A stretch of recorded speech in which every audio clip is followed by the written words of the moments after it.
11, 10, 9, ignition sequence start. 6, 5, 4, 3, 2, 1, 0. All engine running. We have a liftoff. Liftoff on Apollo 11.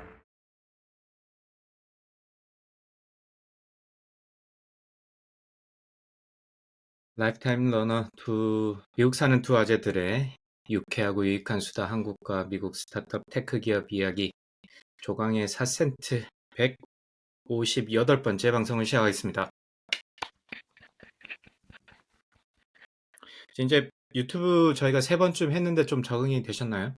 여전히 안 돼요. 동아리는 잘 되세요? 아니. 표정 관리가 아직 안 되고, 이게 팟캐스트 할 때는 나중에 제 목소리만 듣는 것도 사실 좀 뭐라 그러지? 자연스럽지 않잖아요. 좀 고통스럽고 그런데. 그렇죠. 이거 얼굴 표정까지 보려니까 이 모니터링 하는 게 쉽지가 않더라고요. 오늘 뭐 드세요? 맥주 드세요? 아니요, 오늘은 그 워터루라고 그냥 네. 그 스파클링 워터입니다. 스파클링 피치. 워터? 네, 피치. 요즘 그 운동을 하고 이제 소다 이런 걸 저도 잘 안 먹다 보니까. 그렇죠. 근데 이게 저희가 탄산에 대해서 갈증이 있잖아요. 그렇죠, 맞아요. 시원하게 목으로 넘어가는 네, 그런 느낌이 있으니 그리우니까. 네네. 그래서 이제 스파클링 워터를 먹는데 미국은 스파클링 워터 한국도 많겠지만 제가 잘 몰라서 그런데 종류가 엄청 많더라고요. 그래서 제가 돌아가면서 먹어보고 있는데 이것도 맛이 괜찮더라고요. 워터루. 샘스에서 네. 구입하실 수 있습니다. 샘스. 샌디에고에는 없는 네. 샘스. 그래요? 대신 샘스 클럽이 코스코가 많이 있고 샘스는 없고. 그러니까 그것만 봐도 부럽다. 미국이 크기는 커요. 같은 나라인데 동부 서부 어디 있느냐에 따라서 자주 가는 그로서리 스토어도 다르고 이름도 그렇죠. 다르고. 네. 못 들어봤는데 이런 경우도 많고. 그렇죠. 그래서 이거를 제가 하루에 한 3-4캔을 마시나 봐요. 그냥 물이 너무 심심하니까 물도 많이 먹긴 하는데. 그렇죠. 네, 그래서 오늘은 술은 아니고 제가 술 약속을 드렸는데 지난주에 집에 손님이 와가지고 와인을 너무 많이 마셨더니만 네, 그냥 별로 술 생각이 없어가지고 오늘은 워터루 피치맛 스파클링 워터를 준비했습니다. 쪼박님은 오늘 아까 방송 바로 직전에 따시던데 원래 방송하면서 따야 제맛인데. 네, 그렇죠. 따면서 아차했어요.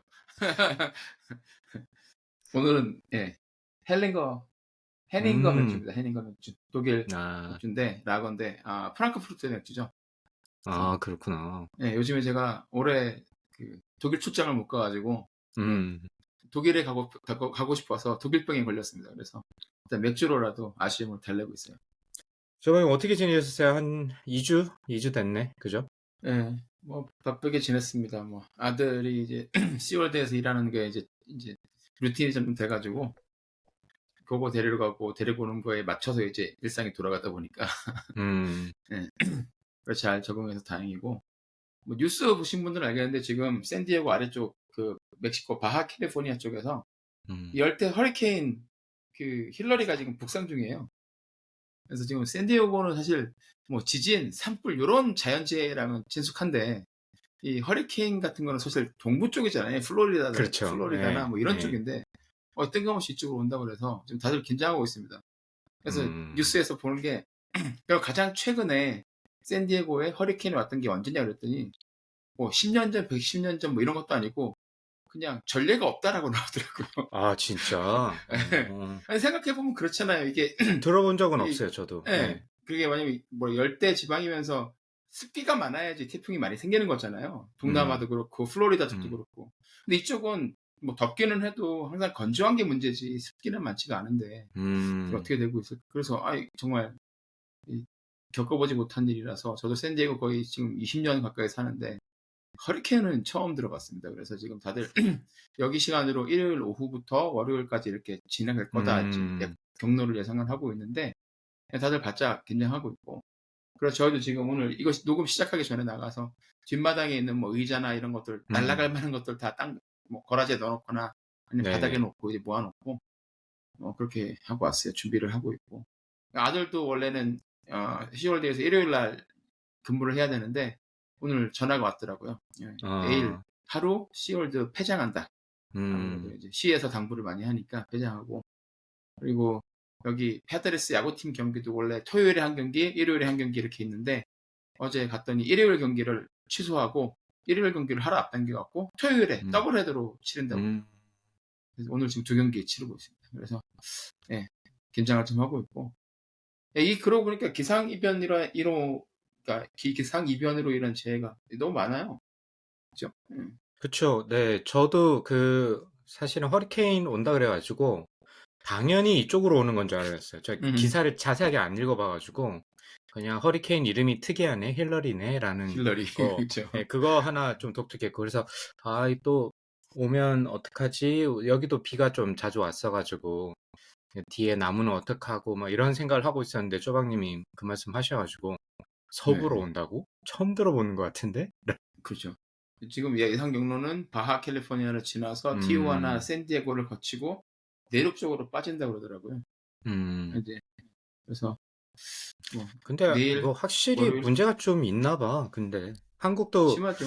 이번에 그 이름 모르겠다. 그 이번에 한국을 관통해서 지나갔다는 그 태풍도 막 이렇게 지그재그로 막 이렇게 동선이 막 갔다가 또 막 극좌회전 했다가 다시 우회전해서 막 이렇게 올라가는 그런 것도 되게 제가 루트를 그렇게 본 적이 기억이 별로 없는데 그것도 좀 특이하고 저희가 알고 있는 그런 기후 관련된 상식이 이제 통하지 않는 시대가 된 것 같기는 해요.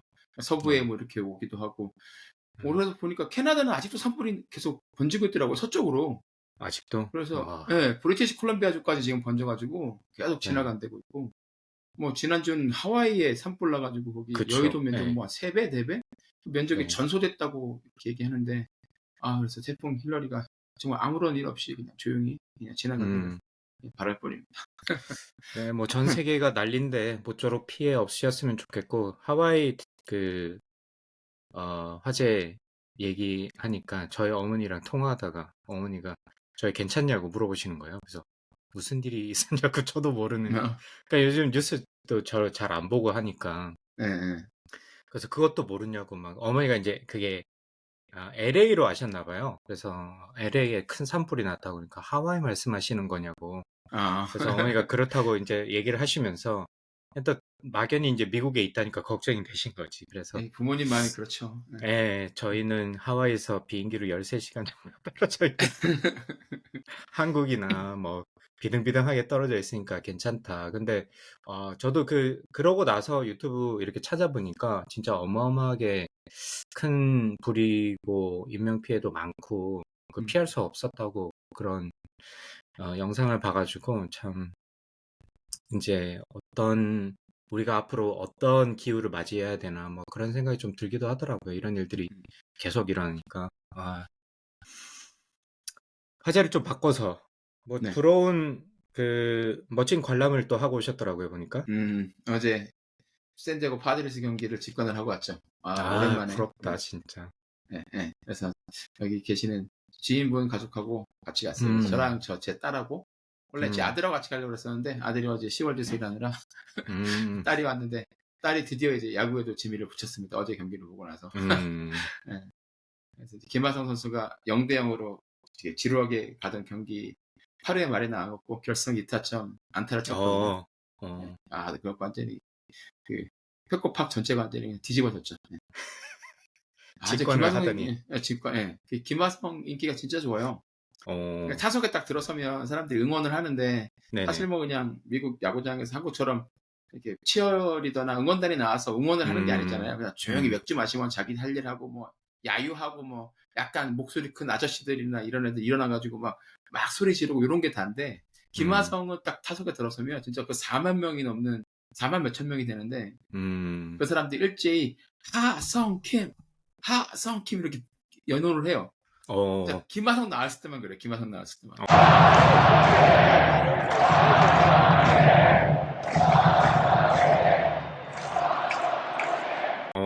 거기 막 슈퍼스타들이 뭐 몸값 합치면 수천억 원 되는 슈퍼스타들이 되게 많은데 김하성 나왔을 때만 그렇게 하더라고요. 처음에 세 번 타석에서는 아쉽게 이렇게 넘어갔는데 네 번째 그렇게 되니까 난리가 나가지고 제가 그날 김하성 저지 입고 갔거든요. 네네네. 다들 와서 뒤에서 등 치고 막 하이파이브 하자 그러고 막. 그래서 정말 대단하다. 내년에도 김하성 선수가 장기 계약을 해서 한 20년, 한 음. 15년짜리 계약해서 계속 있었으면 좋겠다. 내가 환갑이 될 때까지. 뭐 그런 그런 소원을 한번 빌어봤습니다. 아, 진짜 여기 필라델피아나 DC에 올 때 한번 가서 보고 싶네. 꼭 가보세요. 김하성 네. 선수는 진짜 플레이 하나하나가 예술입니다. 정말. 음. 혼이 담겨 있는 플레이.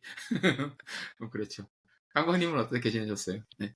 저는 뭐 특별한 일은 없었고, DC에 저희가 이제 1년에 한 번씩, 개강하기 전에 DC에 가는데, 그래서 머리도 좀 자르고, 네, 한식도 좀 먹고, 네. 돈 많이 그래서 쓰셨겠는데. 돈 많이 썼죠. 네. 그렇죠. 이게 한국에서 생각하면 뭐 이발하고 밥 먹고 하는데 뭔 돈을 많이 쓰나 그러는데 이제 그렇지. 미국에 사시는 분들은 돈 꽤 까셨겠는데. 그럼요. 생각 네. 들죠. 예. 일단 밥값만 해도 장난이 아니었으면. 그죠. 요즘은 또 막 네. 이런저런 피도 많이 붙고 막 이래가지고. 네. 그래서 이 팁에 대해서 저는 또 이 시골에 살다 보니까 그런 걸 크게 많이 못 느꼈는데, 와, 진짜 세긴 세더라고요. 보니까 뭐, 예. 그 호텔에서도 막 서비스 팁 붙이고, 거기에 그쵸. 또 뭐 팁 따로 달라 그러고, 그리고 식당도 저희가 다른 가족이랑 같이 가가지고, 기본적으로 이제 5명이나 이렇게 좀 그룹으로 가면 일단 기본적으로 텍스를 한다. 그 서비스 팁을 때리잖아요. 차지를, 네. 기본적으로 붙이잖아요. 한 20% 네. 정도 붙이던데, 네, 붙이죠. 거기서 또 어디셔널하게 또 팁 달라 그러고, 막 그러고 보니까, 진짜, 도시는 이거 확실히 다르구나라는 생각을 하고, 그 DC는 뭐 가끔씩 가도 좋은 것 같아요. 오랜만에 갔는데도 또 좋고, 뮤지엄도 안 가본 데 또 갔었거든요. 네, 사진 봤어요. 사진을 되게 네. 흑백으로 찍으셔가지고 더 멋있더라고요. 네, 그래서 제가 이번에 갔던 데는 그 내셔널 에어스페이스 정확한 이름은 제가 기억이 안 나는데 어쨌든 항공우주박물관 이 두 군데가 있어요. 스미소니언스 하는 두 군데가 있는데 하나는 이제 좀 외곽에 있고 그 덜라스 공항이라는 그쪽 근처에 있어가지고 부지가 네. 넓으니까 비행기를 엄청 많이 전시해 놓고 거기에 뭐 콜롬비아호인가 우주왕복선도 한 대 있고 뭐 그렇죠. 이렇게 B2 예, 폭격기도 있고. 네네네. 거기는 그래서 제가 재작년에 가봤었어요. 네네. 그래서 저도 거기는 2번인가 가봤었는데 DC 안에 있는 데는 이번에 처음 가봤거든요. 거기는 좀 규모가 좀 작은데 거기에 비해서는. 근데 거기에 좀 특징적인 게 라이트 형제의 비행기 첫 번째 비행기 실물이 거기 있더라고요. 보니까 거기 실물이라고 그 두 줄 써놨더라고. 이렇게 있는 뭐죠? 예. 교과서에서 보던 거. 와, 그건 진짜 네네네네. 신기하겠다. 네네네. 그래서 거기 사람들 막 몰려 있고 아무래도 이제 그게 미국 뭐 어떻게 보면 항공우주 역사의 시발점이잖아요. 라이트 형제가 발명한 그렇죠. 게. 그러다 보니까 좀 그런 약간 미국 국뽕을 느낄 수 있었습니다. 가서. 예. 더군다나 얘가 동부 쪽에서 그 노스캐롤라이나 쪽에서 만들다 보니까 가깝고 이러다 보니까 그래서 더 그런지 사람도 엄청 많고 뭔가 이렇게 관을 좀 특별하게 이렇게 해가지고 아마 그쪽에서 좀 자세히 그 비행 원리나 어떻게 방향을 조정하고 이런 것까지 학생들이나 아이들한테도 잘 알 수 있게 해놨고 그러다 보니까 이게 뭐 가짜일 대부분 이제 가짜라고 생각하고 가는데 거기에 대해 진짜로 그렇게 써놨더라고요. 그래서 그게 좀 인상적이었어요. 그래서 여러분들 이제 DC에 오시면 어쨌든 여기 지금 현재는 아마 타임슬롯이 있어가지고 입장료는 무료긴 한데 미리 예약을 해야 되더라고. 그래서 사람이 좀 적을 줄 알았는데 그거랑 상관없이 사람은 진짜 무지무지하게 많긴 하더라고. DC가 뭐 여러 가지가 다 좋은데 특히 이제 이제 아이들과 같이 갈 때 좋은 점은 그런 박물관들이 굉장히 많다는 점. 그리고 박물관들의 퀄리티가 굉장히 높아서 굉장히 만족스러웠었어요. 네. 그러니까 뭐 그리고 미국의 대부분 정치 수도를 본다는 것도 그렇죠. 있겠지만 박물관들이 종류별로 굉장히 많잖아요. 그래서 네. 너무 좋더라고요. 그리고 대부분 무료기도 하고 스미소니언 그렇죠. 재단에서 지원해주는 대부분의 박물관이 무료기도 하고 그 내셔널 포트레이트 뮤지엄도 가봤는데 이번에 새로운 곳을 2군데 가봤는데 거기도 그냥 한번 가볼만 하더라고요. 그래서 초상화 어떤 같이 뮤지엄인데요, 거기는요? 그 인물화 그러니까 유명한 사람들의 인물화. 인물화만 이렇게 전시해 놓은 곳인데 미국 대통령이나 아니면 유명 스포츠 스타들 그리고 최근에 좀 그 사회에서 영향력 있는 사람들의 어떤 기준으로 선발하는지 모르겠는데 선발을 해서 그 사람이 원하는 제가 알기로는 제프 베조스 전기에도 보면 첫 장에 그 이야기가 있거든요. 그래서 자기가 이제 뭐 오바마가 했던 사람인가 그 사람이랑 똑같은 작가한테 부탁을 했다던가 뭐 그런 얘기가 좀 나오는데 어쨌든 그런 정도의 인플루언서 사회에 영향을 미친 사람들의 이제 인물화 초상화는 아니겠죠? 뭐 초상화인 사람들도 있고 인물화를 갖다가 그려서 했는데 거기 보면 기억나는 게 뭐 오바마 대통령도 아무래도 얼마 안 된 작품이라서 조금 특이하고 굉장히 커가지고 기억에 남고 미셸 오바마도 사진이 있었고요. 그림이. 그 다음에 트럼프 대통령도 당연히 있고 뭐 대통령은 다 있고 당연히 있어야죠. 예, 대통령은 다 있으니까 일단은 그래서 마니어도 들어갈 만하죠. 네, 그렇죠. 여러 가지 의미로, 네. 여러 가지 의미로, 네. 네네. 네, 그래서 거기도 한번 그냥 쓱 보시기 좋을 것 같아요. 조용하게. 뭐 인디언 때부터 아주 다양한 그 발명가 섹션도 있고요. 그래서 에디슨 그림도 있고 뭐 파운딩 파더들 초상화도 있고 그래서 여러분들 미국 히스토리나 이런 걸 조금 알고 뭐 그레이엄 벨도 있었던 것 같고 전화기 그렇게 유명한 그러니까 곳곳에 역사적으로 좀 영향이 있었던 사람들의 초상화 다 있으니까 한번 시간이 되시면 또 무료기도 하고 하니까 시간이 되시면 한번 가보시면 어떨까 싶습니다. 그래서 뭐 미국이 참 역사가 짧은 대신에 그런 거 컨텐츠를 잘 만들어 놓긴 하네요. 뽑아가지고 어쨌든. 그러니까 역사는 얼마 안 되지만 일단 다 때려 모아가지고 이렇게 모아서 여기 요만큼 저기 저만큼 얘기하는 것 같고. 2주의 픽은 아닌데 어쨌든 뭐 추천드리는 것 중에 하나입니다. 제 업데이트 겸 해서 그렇게 해서 이제 많이 먹고 왔고요. 그래서 지금 학기가 이제 저는 다다음 주부터 시작이라서 그거 준비하고 있고 또 이제 가을을 맞이하게 되는 것 같네요. 애들도 좀 섭섭해하는 것 같고 방학 끝나간다고 하니까. 끝나죠. 저희도 이제 다음 주에 이제 개학이니까. 네, 좋습니다. 자, 그러면 이번 주 조강인 4센트. 네, 쪼방님은 오늘 어떤 소식 들고 오셨습니까? 네, 원래 오늘 제가 다른 얘기를 하려고 준비를 하고 있었는데 강박님께서 오늘 그 얘기 하실 거죠? 라고 이렇게 말씀하셔가지고 그 얘기를 그냥 여기서 해버릴까? 싶어서 급하게 바꿨어요. 그렇구나. 다른 거 해도 되는데. 네, 그건 뭐 다음번 녹음 때 하면 되죠. 저희가 뭐 얘기할 거리가 없는 게 문제지 뭐 있는 거는 뭐 큰 문제가 아니지 않습니까? 네, 그래서 샌디에고의 제약회사 바이오텍 제약회사, 바이오텍 제약회사라고 하면 말이 좀 이상하다. 샌디에고의 이제 제약 스타트업 회사가 얼마 전에 노바티스 굉장히 큰 빅파마잖아요. 다국적 제약사인데 노바티스에 그렇죠. 인수가 됐거든요. 근데 그 뒷얘기를 제가 이제 우연히 그 창업자가 발표하는 곳에 가가지고 듣게 돼가지고 그거를 간단하게 메모를 해서 페이스북에 올렸는데 굉장히 또 반응들이 좋으시더라고요. 재밌다. 그래서 뭐 시사하는 바도 많은 것 같다. 그래서 그걸 조금 더 정리를 해서 오늘 여기서 강근님하고 한번 얘기를 나눠보면 좋지 않을까 싶어서 가지고 왔습니다. 네. 한 달쯤 됐는데 이제 노바티스가 이제 샌디에고에 있는 DTX 파마라는 회사를 인수를 했어요. DTX가 이제 알파벳으로 DTX고 뒤에는 파마니까 파마스리컬이니까 제약회사라는 얘기겠죠. 근데 사실 DTX라 그러면 TX를 보통 이제 세라피릭스를 줄여서 TX 많이 쓰거든요, 사람들이 이쪽 분야에서.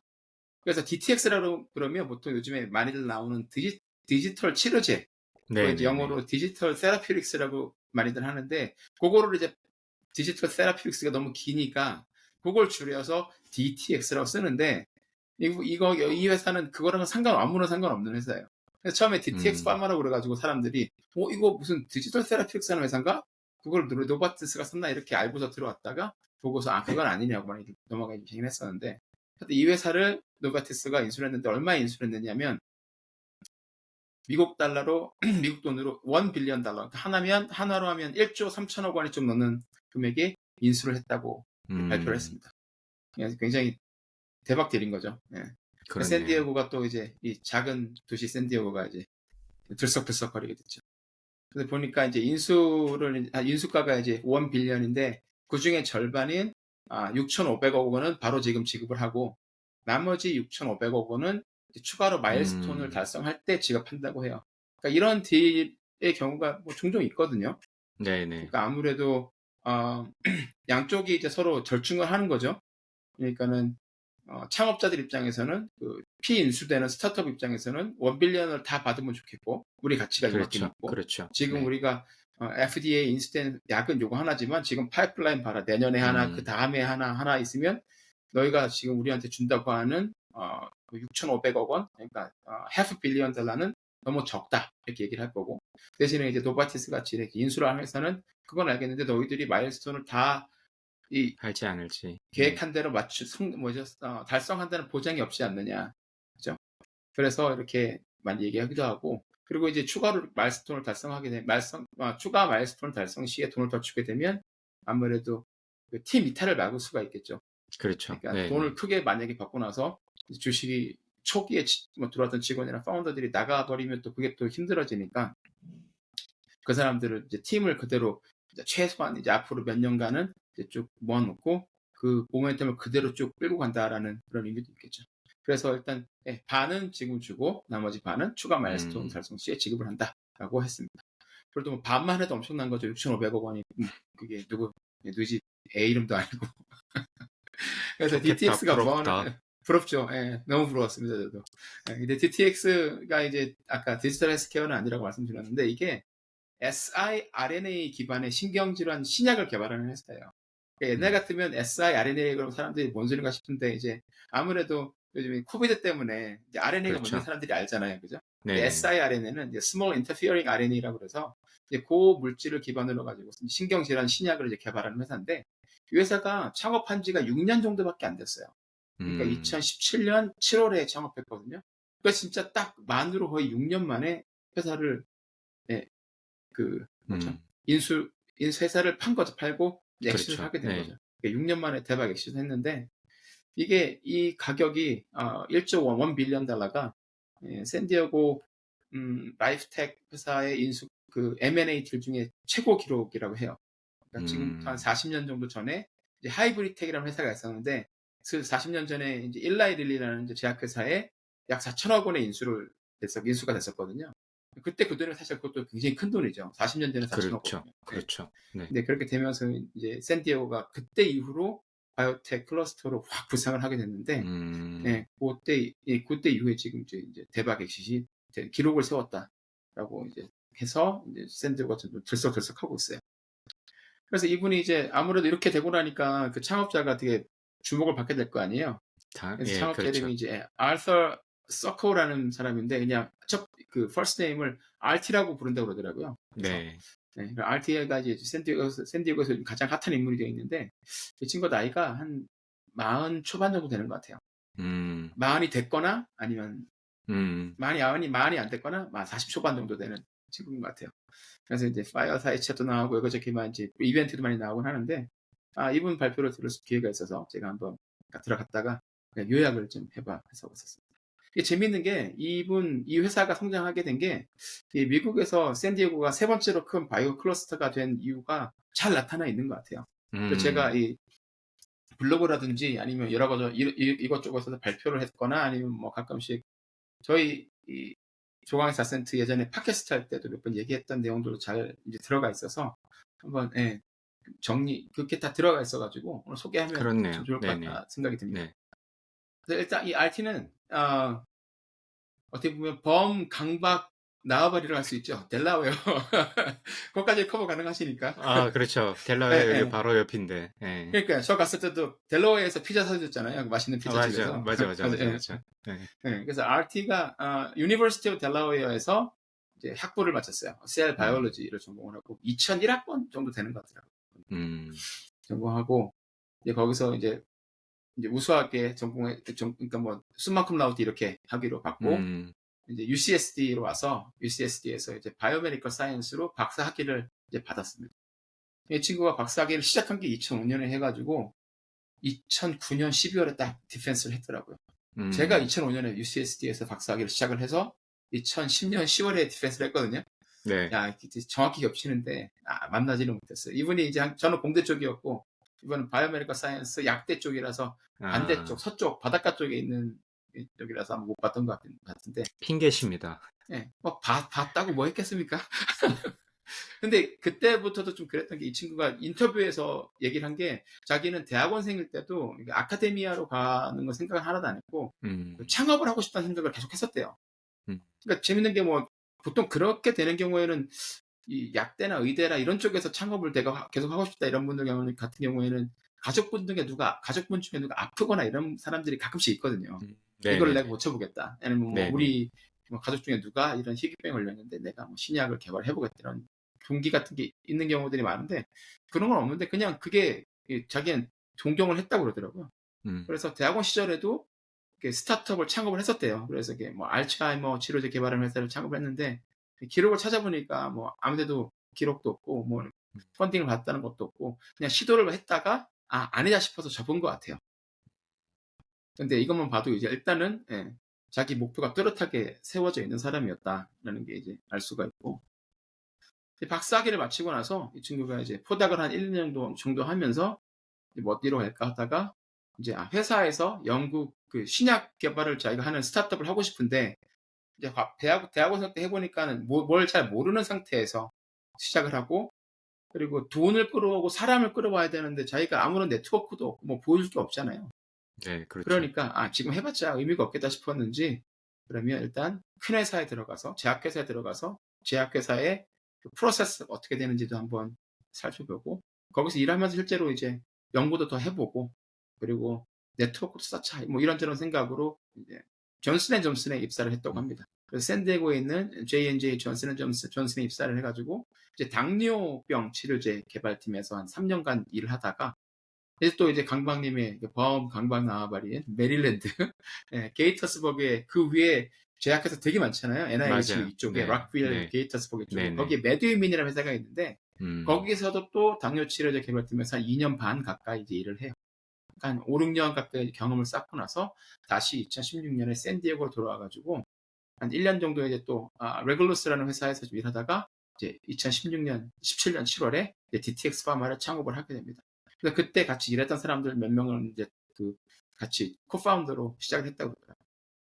그러니까 어떻게 지금까지 보면 되게 전략적이었네요. 그죠? 뭐 한 그쵸. 번, 물론 그러니까, 한 번은 실패를 했지만 그 이후에는 제가 볼 때는 신약 개발하는 그런 어떤 프로세스도 이게 대기업에 돌아가는 프로세스도 배웠을 거고 거기서 뭐 서플라이어나 아니면 바이어나 이런 어떤 뭐 네트워크도 좀 쌓았을 것 같고 그쵸. 그리고 뭐 메릴랜드 쪽에 아무래도 말씀처럼 제약회사가 많으니까 거기에 또 네트워크도 잠깐 발을 들여놔가지고 거기에 또 네트워크도 쌓고 이렇게 준비를 철저히 한 다음에 지금 DTX라는 자신의 회사를 2017년도에 설립했으니까 사실은 이 5년 박사학위 받고 5년이 아니네요. 거의 8년 가까운 시간 동안 계속 이제 돌아다니면서 거기에 해당되는 경험이나 그쵸. 네트워크를 잘 한 다음에 2017년도에서 아마 그때쯤이면 이제는 뭔가 되겠다라는 그쵸. 생각이 있었겠죠, 그죠?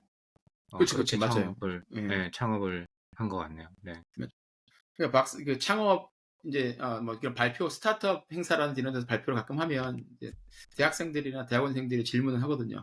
그러니까 코파운더는 어떻게 구하는 게 제일 좋습니까? 학교에서 제일 구하는 게 제일 좋다. 근데 학교에서 구해서 바로 창업을 하면 아무래도 이제 그 사람들이 다들 뭐 회사 경험이 없으니까 힘들 수도 있다는 얘기 많이 하는데 이분은 이제 그 약점은 이런 식으로 커버를 한 것 같아요. 그래서 그러니까. 나가서 네. 자기가 이런 회사를 할 건데 어떤 병을 치료를 할 약을 만들 것인지도 사실 모르잖아요. 그걸 이제 제약회사 다니면서 계속 여러 사람들하고 얘기도 해보고 거기서 시장이 어떻게 돌아가는지 보면서 이제 생각을 했을 거고 그걸 하는데 누가 제일 적임자일까? 내가 CEO를 한다면 누군가는 또 다른 R&D를 맡아줘야 될 거고 누군가는 또 오퍼레이션을 맡아줘야 될 거고 이런 사람들을 계속 찾아봤겠죠. 그러니까 뭐 6, 7년 정도 계속 이제 그 목표를 놓치지 않고 생각을 해왔던 것 같고요. 사실 이렇게 하는 게 이론적으로는 가장 좋긴 한데 문제는 이렇게 해서 박사과정을 마치거나 뭐 졸업을 하고 나서 큰 대기업에 입사를 하게 되면 이 월급과 베네핏이 주는 음, 만족감에 취하기 때문에 사실 또 그걸 다 내려놓고 창업을 하기 쉽지 않잖아요. 맞아요. 그러니까 예, 그게 참 장단점인 것 같아요. 그러니까 아무것도 모를 때 시작할 때 오는 또 장점이 있거든요. 너무 많이 알면 또 이렇게 재고 막 겁도 많이 나오고 이러다 보면 안 하게 되는데, 하여튼 요것도 그냥, 근데 이분은 이제 그런 것들을 이제 그래도 자기 계속 하고 싶다는 열망이 더 컸던 것 같아요. 그래서 네. 5, 6년 정도 있다, 그 7, 8년 가까이 있다가 이제 샌디에고 와서 2017년 7월에 DTX 파마를 창업을 합니다. 근데 창업을 했을 때 뭐, 쪼박님도 그 뒤에 얘기도 약간 쪼박님 얘기랑 조금 겹친 부분이 있어서 질문을 조금 하면 좋을 것 같은데, 네, 그 쪼박님도 사실 중간에 약간 텀이 있었잖아요.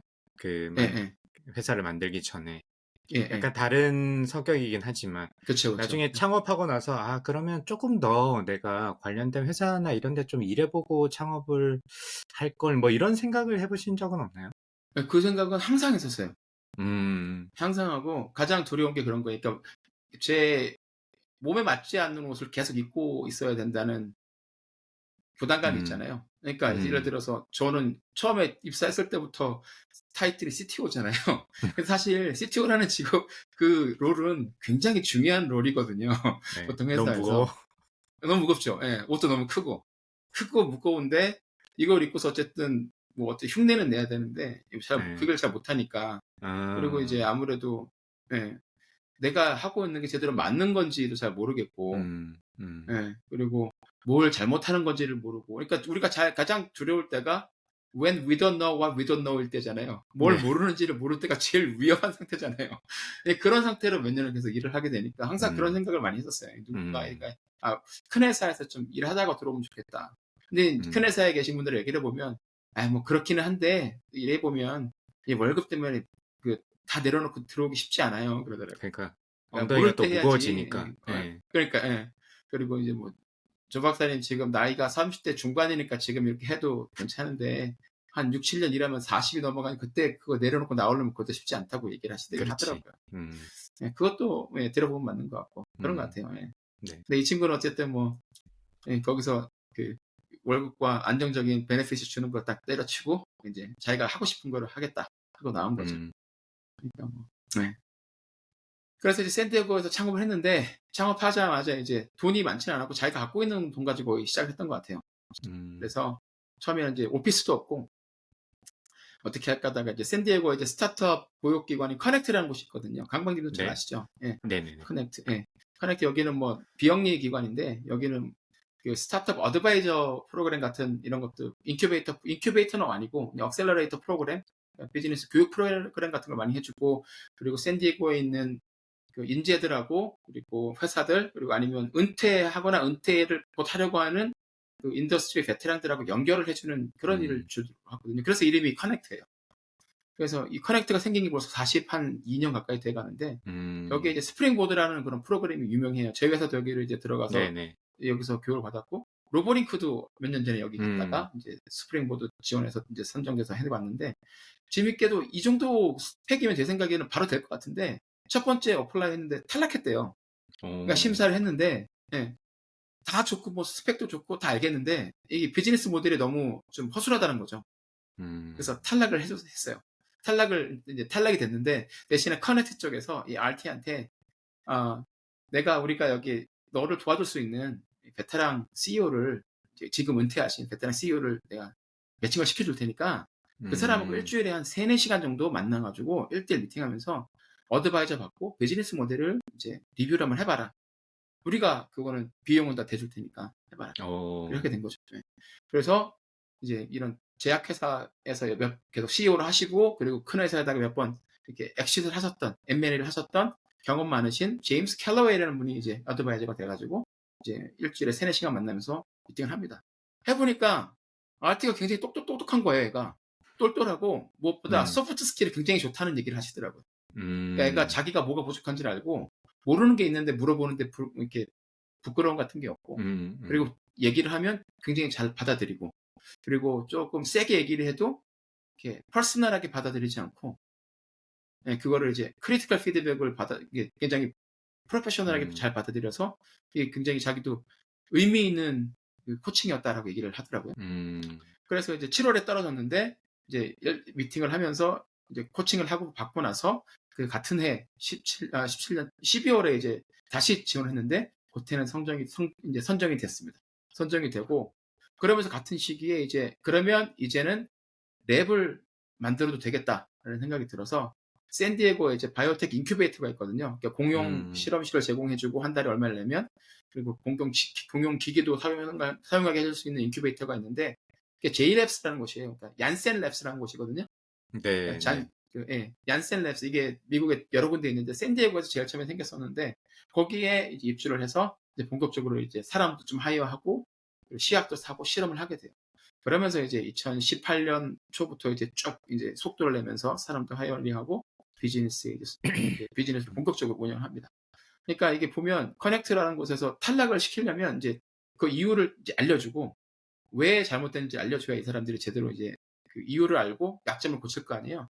그리고 나서 제도 조절할 수 있는 기반을 마련을 해주는 게 중요한데 커넥트가 이번 이 RT 회사에 이제 지원을 했을 때 처음에 탈락시켰다가 약점을 보완할 수 있게 실제로 방안도 마련해주고 사람도 소개를 시켜주고 이게 RT는 그 부분을 굉장히 고마워하더라고요.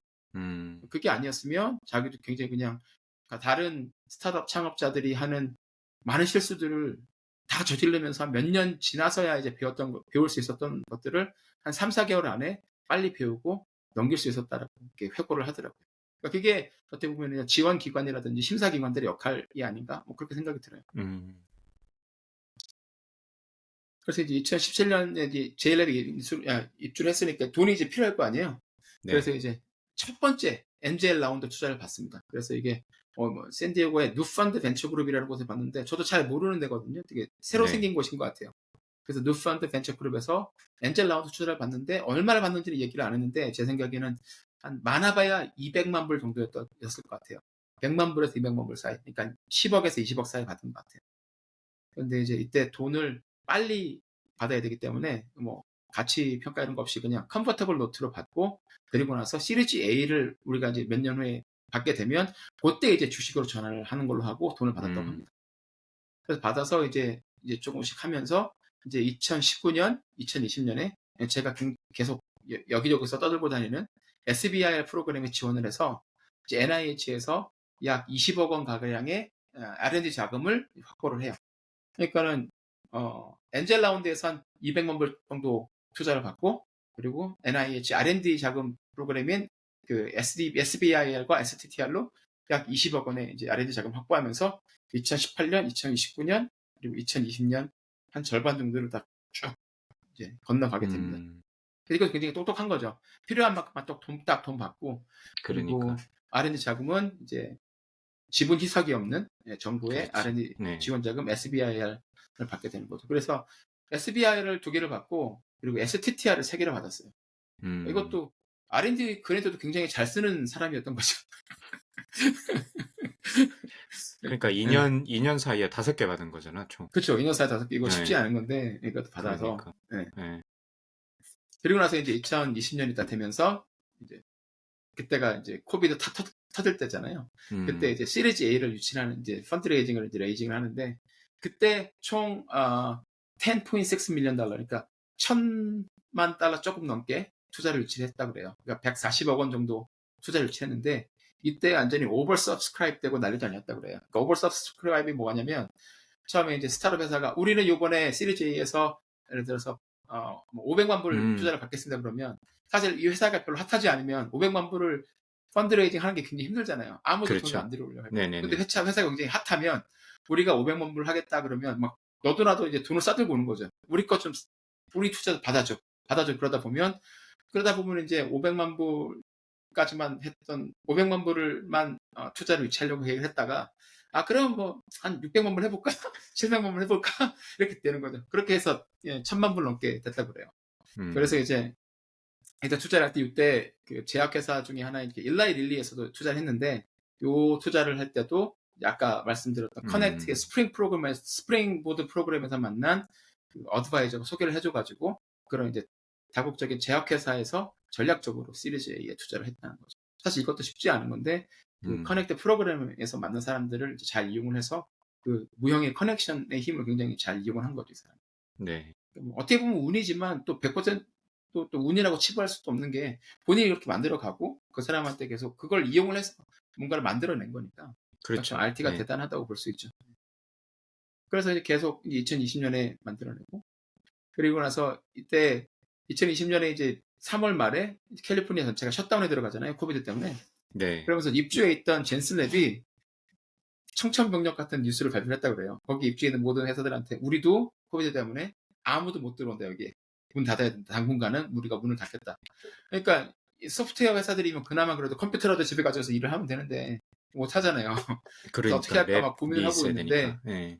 예, 그렇죠. 같은 시기에 이제 그 펀드레이징을 한 몇 천만 불 한 엘리먼트 바이오라는 회사가 있어요, 샌디에고에. 그 당시에 2021년에 샌디에고에서 가장 크게 펀드레이징을 했던 막 그냥 패스트 라이징 스타트업이었거든요. 거기에서 이제 그 CEO가 이 RT를 보고서 우리 랩으로 들어와라. 우리가 이번에 건물 큰 걸 굉장히 큰 거를 이제 리스를 했는데 펀드레이징도 크게 하고 그래가지고 거기 자리가 남으니까 여기 와서 우리가 너희들한테 굉장히 프렌들리하게 해줄게 해서 거기서 서블리스를 해줘가지고 그 힘든 시기 잘 견뎠다고 그러더라고요. 그러니까 이제 이거 같은 경우도 운도 이제 있네, 얘는. 예.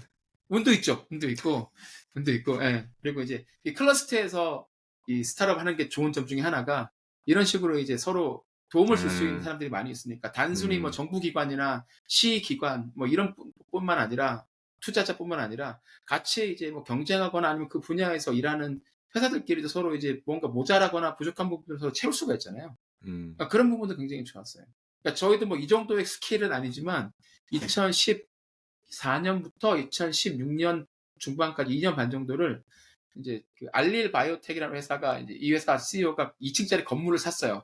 근데 이제 그걸 샀는데 그 자기도 돈이 모자란 상태에서 무리를 샀으니까 2층은 이제 스타트업 회사들한테 렌트로 줬거든요. 근데 그 렌트로 주는데 굉장히 그 렌트를 저희한테 저렴하게 줬어요. 그러니까 J랩에 들어가는 거에 한 절반 이하 가격으로 줘가지고 굉장히 좋았거든요. 그러니까 그런 식으로 서로 이제 도와주고 어떻게 보면 어쨌든 또 완전히 그냥 뭐 아무것도 받지 않고 선의로 도와주는 건 아니잖아요. 서로 이제 서로 이제 윈윈할 수 있는 거니까. 근데 그런 게 있으니까 아무래도 이런 그 스타트업 뭐 허브에서 그 클러스터에서 스타트업을 하는 게 중요한 이유가 그런 것도 하나 있지 않나. 그런 리스크도 좀 낮출 수가 있고 서로 또 그런 장점도 이제 취할 수가 있는 것 같더라고요. 그래서 이제 이거를 이제 이렇게 포장하기 좋아하는 언론이라든지 샌디에고 커넥트의 담당자들은 이것이 샌디에고의 스피릿이다. 이렇게 얘기를 하면서 이제 얘기를 하죠. 우리는 서로 돕고 커넥트를 한다. 우리가 소개시켜준 거 아니냐 이런 식의 얘기를 하죠. 뭐 틀린 말은 아닌 거죠. 그리고 나서 그렇게 하다가 2021년에 1년 더 있다가 이번에 시리즈 B를 투자를 유치하는데 이때는 시리즈 A의 10배의 금액을 투자를 받습니다. 100 밀리언 달러니까 1,300억 원 정도로 받게 되는 거죠. 이때도 뭐 오버 서브스크라이브 되고 난리도 아니었다 그래요. 그러니까 모든 게 부익부 빈익빈인 거죠. 네. 네.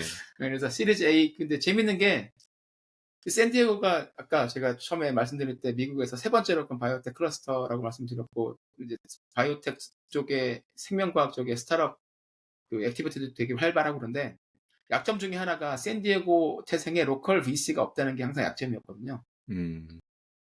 근데 이번에 이 DTX에 투자한 회사들은 첫 번째 시리즈 A에서 했던 엔젤 인베스터였던 누펀드나 시리즈 A에 있던 뭐 그런 회사라든가 시리즈 A에 있던 뭐 프리드만 바이오벤처스 그리고 시리즈 B를 리드했던 비바 바이오텍 이 회사들이 다 샌디에고 베이스드 VC라고 그래요.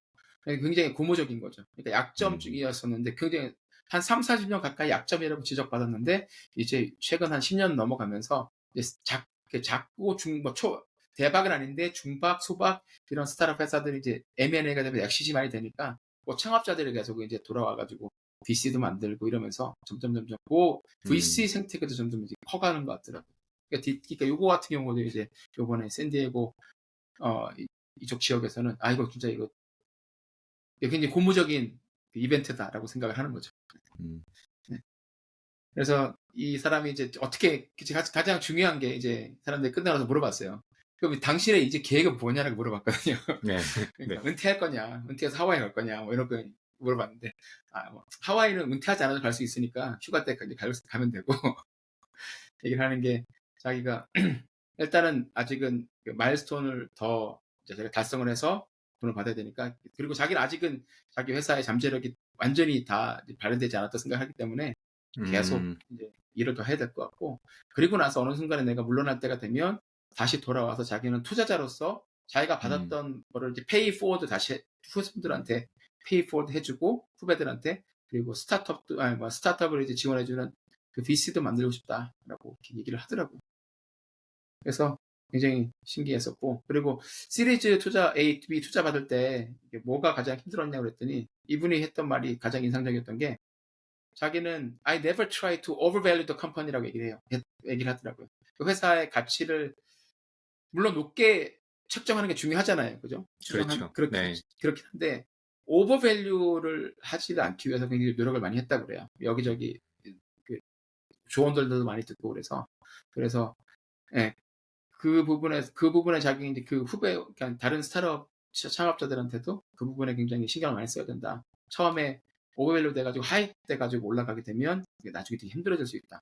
근데 이 얘기가 참 대단한 게, 이게 이 친구가 받았던 스타트업, 특히 시리즈 B를 유치했던 $100 밀리언, 1,400억 원을 유치했던 2021년은 미국 전체에 돈이 막 풀려가지고 스타트업 그 펀드 붐이 일었던 때였거든요. 이때는 진짜 네. 좀 뭐 약간 과장 못하면 개나 소나 다 투자를 받던 때여서, 이런 회사들은 좀 맘먹으면 정말 굉장히 뻥카 쳐가지고 돈도 많이 들어왔을 텐데, 가져올 수 있었을 텐데, 그렇지 않기 위해서 노력을 굉장히 많이 했다고 그래요.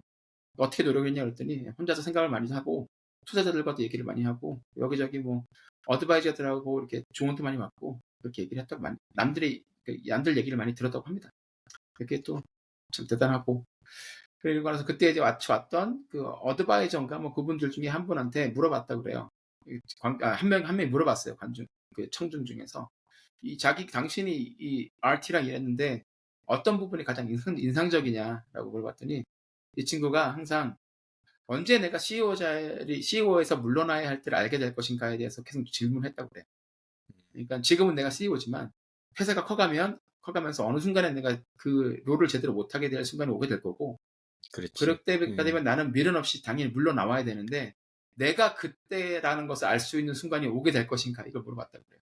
그러니까 남들이 얘기해서 나가는 게 아니라 내가 그걸 알게 됐으면 좋겠다라고 항상 물어봤다고 그래요. 그래서 영어로 self awareness라고 그러잖아요. 이게 굉장히 뛰어난 네, 사람이 네. 있었고, 이거는 그 사람들 말로는 이게 이 친구가 공부도 되게 잘하고 머리도 되게 좋고 뭐 전공 지식도 좋은데, 사실 이런 굉장히 뛰어난 self awareness가 이 친구가 가진 가장 큰 탤런트가 아닌가, 자기 그렇게 생각했다고 그러더라고요.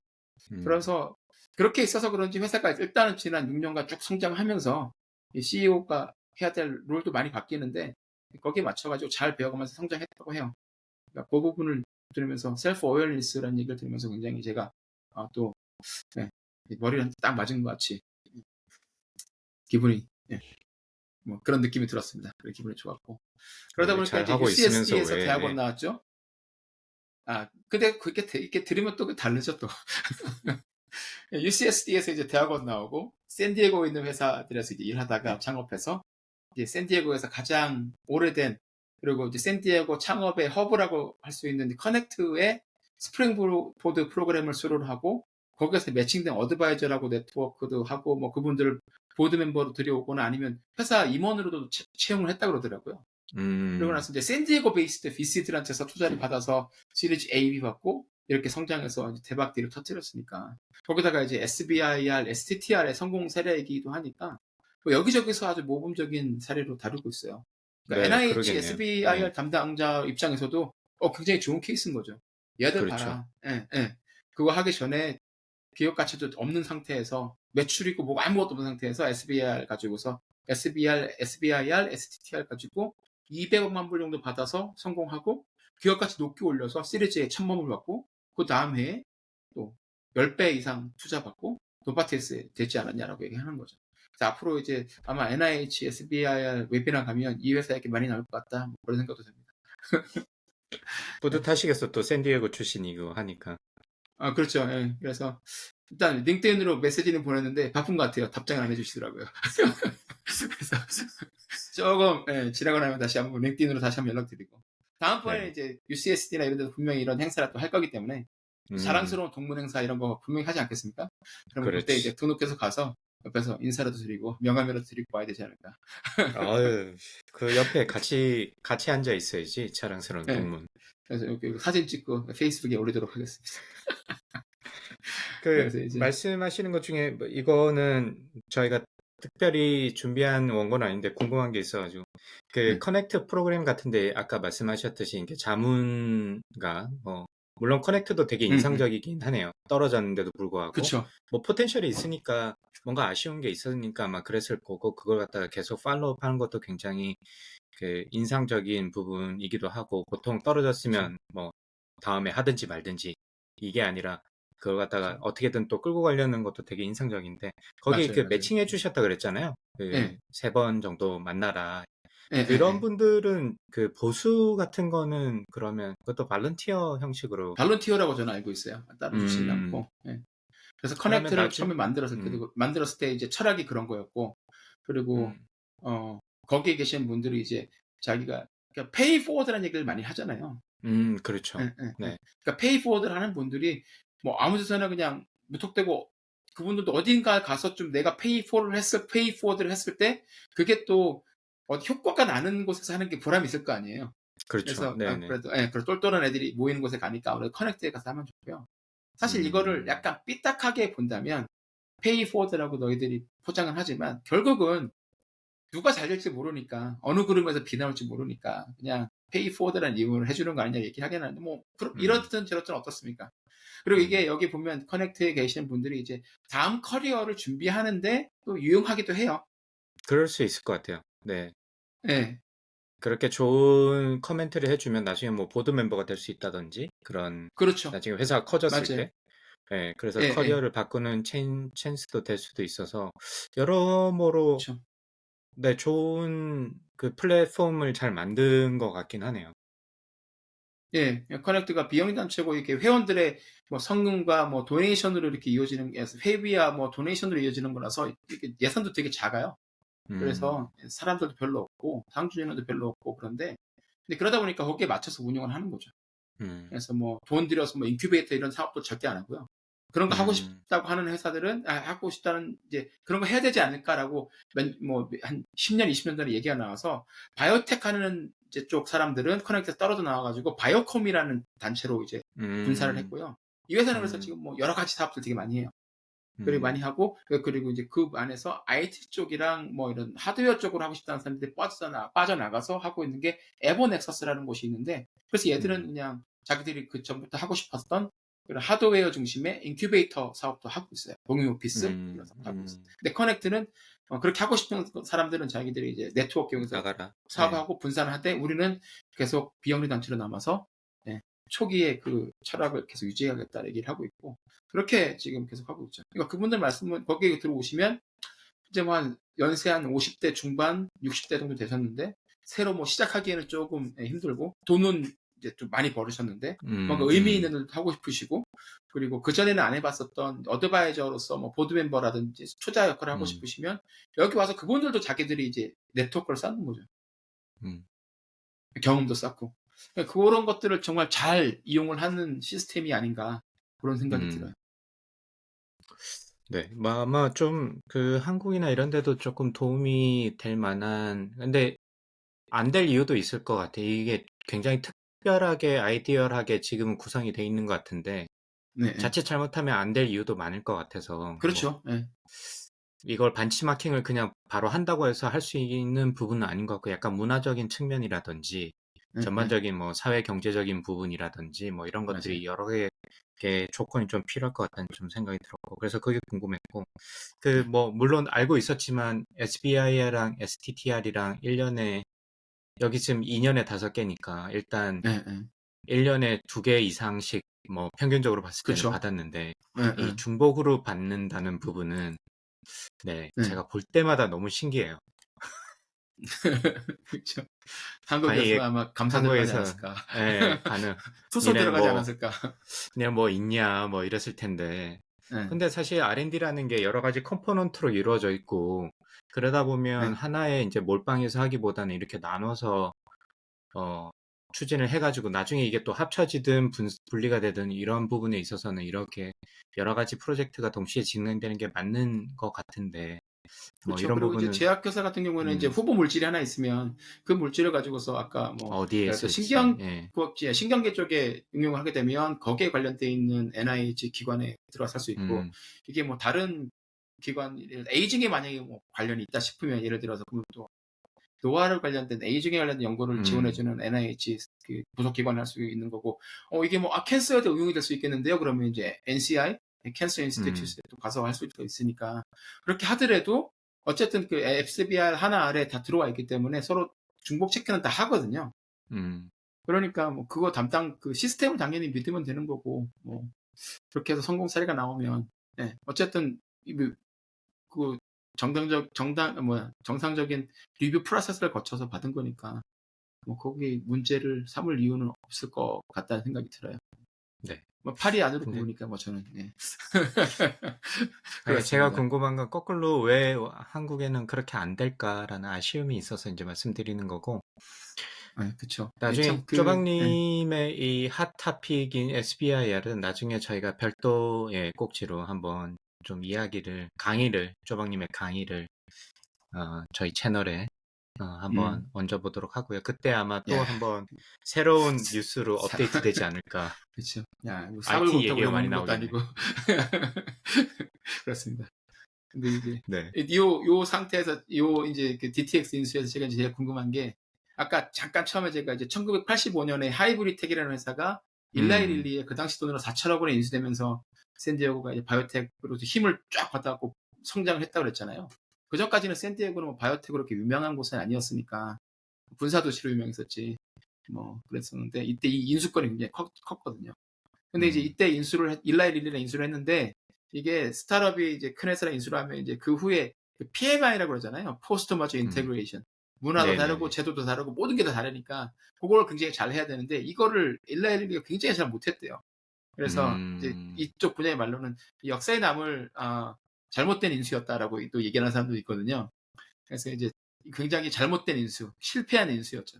근데 그게 오히려 이쪽에는 샌디에고 생태계에서 정말 그 긍정적으로 작용을 한 게 그렇게 되다 보니까 이 스타트업에서 일하던 사람들이 일라이 릴리에 맞추지 못하는 거예요. 그래서 거의 창업자부터 시작해갖고 초기 직원들이 대부분 퇴사하고 나옵니다. 줄줄이 나와요. 줄줄이 나와서 그 사람들이 어디로 가겠습니까? 돈은 많이 만들었겠다. 그러니까 거기에 남아가지고 다시 시작을 하거나 왜냐면 자기가 보니까 이런 게 가능하다는 걸 자기 몸으로 겪었잖아요.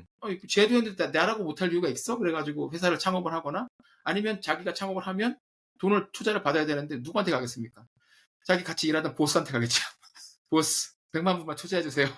그럼 100만 불도 보스도 한 2천만 불 벌었으면 100만 불 똘똘한 뭐 후배 직원이 창업했다는데 해볼만 하잖아요. 그렇게 해가지고 지금 보면 하이브리텍 그 리니지라고 딱 쳐보시면 구글에서 이 계보가 쫙 내려와요.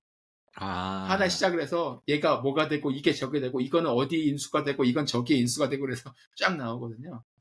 그렇게 됐는데 사람들이 이번에 노바틱스의 이 DTX 인수는 어떤 결과를 가져올까? 그때처럼 PMA가 제대로 안 돼서 다시 한번 엑소도스가 쫙 일어서 그 샌디에고에 다시 뜻하지 않게 그 붐이 올 것인가?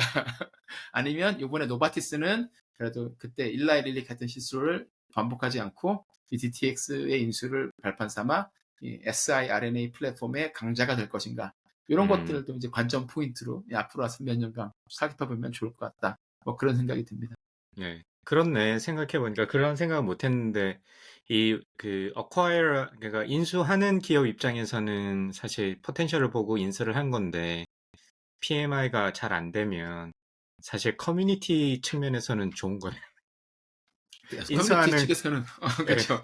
이게 웬 떡이냐 이렇게 되는 거죠. 인수하는 기업 입장에서는 본의 아니게 이 사회 공헌을 corporate social responsibility를 한. 일라이 릴리가 샌디에고 바이오텍 커피에 그 차지하고 있는 지분이 제 생각엔 못해서 30%는 되지 않나. 그게 보고 있는데. 요거 하여튼 좋습니다. 그게 어떻게 보면 이렇게 참 다이내믹한 것 같아요. 그리고 이런 게 있어서 그때 저 일라이 릴리 그 얘기를 해주셨던 커넥트 디렉터가 얘기했던 게 이런 거를 누가 예상이나 했겠냐라는 거죠. 그러니까. 예. 예. 하이브리텍이 생겨서 그게 인수되는 것도 예상 못하지만 그래도 그런 것들은 있을 수 있다고 치더라도 인수한 다음에 PMI에서 망해가지고 이게 흐지부지 잘 안 됐는데 그게 이제 샌디에고의 이제 바이오텍 붐을 이제 음. 촉발시키는 계기가 됐다는 걸 누가 계획이나 할 수 있겠느냐. 그러면서 그분이 마지막에 하셨던 말씀이 그거였어요. You cannot plan innovation이라고 얘기를 했었어요. 그러니까 이노베이션 혁신은 니들이 우리가 어떻게 계획을 짤 수가 없다. 그래서 뭐 5년 플랜 계획, 혁신 이노베이션 계획 이런 거는 자기는 다 불시시라고 본다라고 내 개인적인 의견인데 이렇게 얘기를 하더라고요. 그거 맞는 것 같아요. 예. 그래서 그렇게 그런 분이 이제 디렉터로 있으니까 이제 커넥트도 그런 식으로 계속 운영이 되는 거죠. 우리는 그냥 사람들끼리 커넥트만 해주고 그 안에서 어떤 일이 일어나기를 이제 우리는 씨만 뿌려주는 거고 어떤 일이 일어나게 될 건지는 뭐 그거는 운에 맡겨야 되지 않을까? 그러니까 당신들이 여기서부터는 당신들이 해야 되는 거지 우리가 어떻게 해줄 수 있는 게 아니다라고 딱 거기까지만 선을 긋는 것 같아요. 그래서 굉장히 재미있는 학교 회사 미팅 몇 개 좀 조정해가지고 갔다 왔는데 굉장히 좋은 미팅이었다. 좋은 강연이었다. 무료 강연이었는데 너무 좋았습니다. 그래서 자주 찾아가야겠다. 한 달에 한 번 정도는 링크드인 메시지로 안부 인사라도 드리고 커피라도 한번 할 수 있으면 좋지 않을까. 뭐 그런 생각을 하고 있습니다. 네. 조강의 4센트에 초청을 좀 해주시길 바라고. 네, 그것도 한번 해보면 좋을 것 같아요. 그래서 한번 일단 커피부터 한 잔 마시고 그러니까. 그 다음에 해보도록 하겠습니다. 근데 아까 그분이 하신 말씀이 조금 다른 케이스랑도 연결이 되는 게 반도체 산업도 사실 초기에 그렇잖아요. 그렇죠. 반도체 인프라 많이 들어가고. 발명한 분이랑 7명의 배신자 이래가지고. 그 초기에 실리콘밸리에서. 아주 초기에. 초기에, 맞아요. 그거는 사실 그것도 약간 포스트 머저 인티그레이션은 아니지만 어쨌든 플랜이 되지 않은 형태로 그렇죠. 막 너무 갑질을 하니까 열받아서 셔클리 뛰어나와서 폭군적인 그러니까 나와서 이제 페어차일드 만들고 그죠. 그러면서 이제 또 이제 페어차일드의 계보가 이렇게 생기면서 뭐 인텔도 나오고 AMD도 나오고 맞아요. 이렇게 쭉 나왔으니까 그게 사실은 계획하지 않은 것 중에 하나죠. 그 셔클리 박사가 그렇죠. 하도 맞아요. 성격이 좀 지랄 같은 바람에 뜻하지 않게 실리콘밸리 탄생에 기여를 하신 또 측면이 있으니까. 그러니까. 그렇게 또 이름이 기억되면 뭐 얼마나 좋지 않겠습니까? 그럼 나중에 이걸 꼭 들으셔야 되는데 저희가 좋은 의미를 붙여드렸다. 그렇죠. 굉장히 좋은 악명이 높으신데. 네, 소송은 걸지 마시라. 이렇게 말씀드리고 싶습니다. 네, 좋습니다. 오늘 아주 굉장히 좋은 그 이야기를 쭉 해주셔가지고 사실 이게 너무 디테일한 그 샌디에고 내밀적인 이야기를 해주셔가지고 제가 말씀드릴 게 너무 가치가 없어졌는데 그냥 하지 말까 보다. 그렇지는 않죠. 강관님께서 오늘 요거를 했으면 좋겠다고 하셔서 제가 준비를 해왔는데 네. 오늘 이 얘기한 걸 잘한 것 같다는 생각이 듭니다. 근데 뭐 제가 할 얘기도 조금 연결이 되는데 제 얘기는 오늘 그쵸? 뭐냐면 그 스타트업의 활성화를 위해서 정부의 역할에 대해서 사실 한국에서도 뭐 어느 나라건 마찬가지로 좀 고민이 많으신 것 같아요. 특히 이제 미국을 벤치마킹하는 경우도 많고 그런데 조금 제가 생각할 때 좀 특징적인 부분, 미국이 잘하고 있는 부분 중에 하나가 아닐까 싶어서 이걸 가져왔는데 조방님이 앞에서 설명해 주신 그런 내용과도 조금 일맥상통한 부분이 있는 것 같아서 조금 간단하게 좀 설명을 드리면 일단은 뭐 사실 SBIR 앞에서도 이야기를 했지만 정부가 스타트업을 지원할 수 있는 어쨌든 스타트업이라는 게 리스크도 크고 불확실성도 높고 경험도 없고 이런 여러 가지 문제가 있다 보니까 정부의 지원이 있으면 아무래도 도움이 당연히 되겠죠. 그렇죠. 근데 이제 어떤 부분에서 지원을 해주냐라는 게 이제 관건인 것 같은데 SBIR이나 한국에서 주로 많이 하는 부분은 스타트업을 이제 키워주는 뭐 운영 자금을 대던 R&D 자금을 대던 뭐 광고나 뭐 이런 데 도움을 주던 이렇게 이제 스타트업이 제대로 셋업하기까지를 지원해 주는 부분이 하나가 있는데 그 두 번째 부분이 사실 저는 개인적으로 굉장히 중요하다고 생각하는 게 그게 스타트업이 만드는 제품이나 서비스를 정부에서 써주는 부분에 있어서는 한국이 아직까지는 거기까지는 안 간 것 같지만 미국에서는 사실 정부 기관들이 그런 걸 아주 적극적으로 많이 해주고 있다는 게 인상적인 것 같아요. 그래서 사실 그렇죠. 만드는 것도 중요하지만 이거를 써주면서 이 뭐 시행착오도 겪을 수밖에 없고 경험이 없기 때문에 그러면서 본인의 서비스나 제품을 발전을 시켜가지고 나중에 정부가 아닌 민간의 본인의 제품이나 서비스를 런칭할 수 있는 게 사실 어떻게 보면 실질적인 스타트업이 성장을 하기 위해서는 그게 더 중요하지 않을까라는 생각이 드는 경우가 많거든요. 그래서 이 이야기는 맞아요. Entrepreneur State라는 책을 쓰신 마리아나 마주카토 교수님, 저희 그 방송에서도 몇 번 이야기를 많이 했었는데, 그렇죠. 몇번 이분도 했었죠.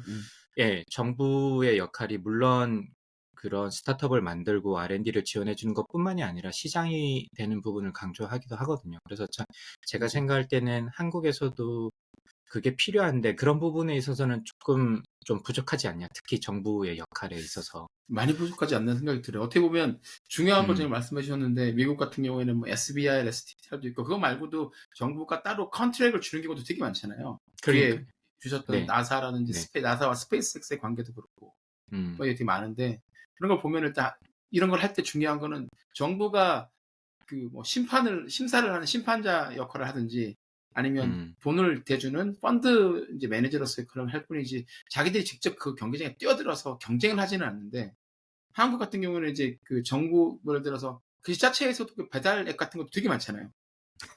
그러니까 이 배달 앱은 갖다 쓰면 되는데 그것도 네네네네. 이제 자기들이 배달 앱을 만들어서 우리 시는 요걸 쓰겠다. 라고 네, 해가지고 뭐 예산은 예상대로 그렇죠. 낭비하고 제대로 네, 되지도 않고 그런 걸 스타트업을 한쪽에서는 스타트업을 지원한다고 해서 돈을 막 갖다 붓고 있는데 이쪽에서는 걔들 못 들어오겠다. 우리가 얘들의 경쟁자를 만들겠다고 막 이렇게 하면서 못 음, 들어오게 하고 있고 그러니까 오히려 예산도 굉장히 중복으로 낭비되는 측면도 있는 것 같고. 음, 그리고 SBI 같은 경우도 뭐 NIH는 조금 다르긴 한데 그래서 국방부 SBI 같은 경우는 아예 거기는 그 정부가 고객의 입장에서 접근하는 거잖아요. 그러니까는 네, 우리가 지금 필요한 제품이 뭐 A, B, C가 있다. 예를 들어 굉장히 음, 경량 화이바가 필요하다. 아니면 경량 그 방탄조끼가 지금 전쟁터에서 일하는 군인들한테 필요하다. 이거를 만들 수 있는 이 가격에 만들 수 있는 사람들이 있으면 회사가 있으면 지원을 해봐라. 그래서 이제 스타트업들이 지원을 하면 거기다가 돈을 주고 이제 시리즈 1, 2, 페이즈 1, 2 지나고 나면 페이즈 3 때는 올해 둘이 이제 회사랑 스타트업 회사랑 그리고 이제 미국 국방부가 앉아가지고 네고시에이션 하는 거잖아요. 계약을 하거든요. 공급 계약을. 그렇죠. 그러니까 네, 실제로 이제 정부가 다 써주고 그렇게 쓰다가 이제 나중에 이제 이게 엉뚱하게 이게 민간에도 쓸만 하겠는데 그러면 그게 이제 스피노퍼가 돼서 이제 그렇죠. 저희가 네, 사용하는 민간으로 들어오는 거. GPS도 그런 식으로 들어왔던 그렇죠. 거고 여러 네, 가지 신소재도 처음에는 그 나사 쪽에서 하다가 일반 항공기에도 써도 되겠는데 이렇게 들어가다가 그러다 나중에 또 건물에도 써도 되겠는데 그래서 계속 건축 자재로도 들어가고 돌아가는 거니까 이런 음, 부분들을 정말 크게 한번 볼 필요가 있을 것 같기는 해요. 맞아요. 그래서 그 케이스를 조금 말씀을 드리려고 오늘 이제 두 가지 사례를 들고 왔는데 첫 번째는 스파이스X 사례입니다.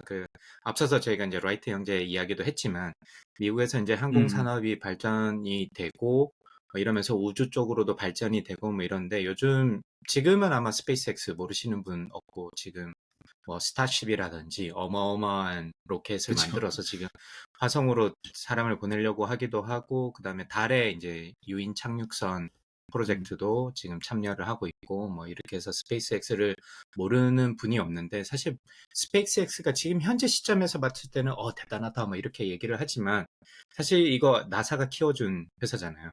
그쵸. 예, 맞아요. 그러니까 초기에 스페이스X가 이제 한 20년 정도 좀 넘은 것 같은데 이 회사가 생겼을 때 로켓을 발사할 수 있을지 없을지도 모르는 상황에서 그때 아마 저희 이제 방송에 좀 들어보시면 어 그때 제목이 뭐였지? 우주 키드였나? 쪼박님이 지어주셨는데 어 스페이스 키드, 강바보 이랬던 것 같아요. 스페이스 키드 스페이스 예예예 아재였나? 키드였나? 모르겠는데. 키드였어. 예, 예. 그 시리즈로 저희가 이제 이야기 맞아요, 맞아요. 스페이스X가 했었죠. 예. 어떻게 발전해 왔는지 음, 음, 이야기를 음, 한 음. 에피소드가 있는데 거기에서도 앨런 머스크가 워싱턴 DC에 만들지도 아직 날아가지도 않은 로켓 전시도 해놓고 뭐 이렇게까지 하면서 약간 언론 플레이에 강하잖아요, 앨런 머스크가. 그래서 음, 음. 컨트랙을 따가지고 사실 스페이스가 아무런 히스토리가 없는데도 나사는 컨트랙을 빚어가지고 그걸 갖다가 로켓을 그 돈으로 이제 만들고 물론 처음에 몇 번 실패 같은 경우는 그 페이팔을 팔아가지고 만든 자기의 돈으로 했지만 그 나머지부터는 계속해서 나사와 컨트랙을 맺어가지고 그 다음에 이제 드래곤 지금 유인 사람이 우주인이 탈 수 있는 캡슐도 각각의 다 나사랑 계약을 맺어가지고 지금 그 기술 개발을 해서 지금 현재 스페이스가 만들어진 건데 사실 거꾸로 생각해보면 과연 한국이 그렇게 할 수 있을까? 뭐 물론 그 오비털 사이언스라고 제가 그때도 아마 책에서 제가 썼던 것 같은데 그 회사도 하버드 비즈니스 스쿨 나온 3명이 만든 회사인데 불과 2년 만에 2단 스테이지의 어떤 일부분 그 아폴로 로켓을 만드는데 2단 스테이지의 일부분 발사체를 만드는 계약을 해버리거든요. 3년 만에. 음. 그러니까 아무런 실적이 없는데 스타트업의 어떤 그 뭐 플랜을 보던 뭐 앉아서 뭐 기술 디스커션을 했던 그 방법은 정확하게 모르겠습니다만은 중요한 건 나사 정부가 어떤 스타트업의 기술이나 계약을 했다는 게 사실 중요하고 그쵸. 스타트업이 그걸 갖다가 만들어서 납품을 하고 물론 그 중에 실패도 있겠죠.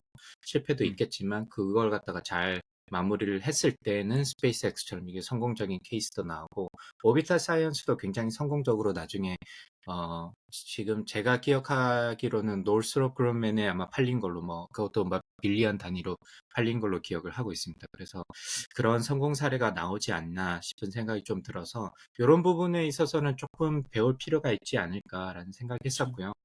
그걸 그리고 찾다 보니까 만약에 네, 예, 말씀하십시오. 지금 말씀하신 그 두 회사처럼 잘 된 케이스도 있지만 망하는 회사가 더 많을 거 아니에요. 잘 안 훨씬 더 되거나. 많겠죠. 그렇죠. 네. 예, 제품을 만들었는데 제대로 작동 안 하거나 이런 경우가 많은데 그런 게 망하더라도 예, 뭐죠 프로그램 디렉터라든가 펀드를 음, 주기로 결정한 사람들이라든가 심사위원단이라든가 이런 사람들에게 이렇게 비난을 하거나 그 사람들한테 책임을 강요하는 그런 것들도 없거든요. 음, 그러니까 그냥 가볍게 넘기고 왜 잘못됐는지를 알고 나서 그 다음번에는 같은 실수를 안 하면 되니까 빨리빨리 음, 넘어가는 것 같아요.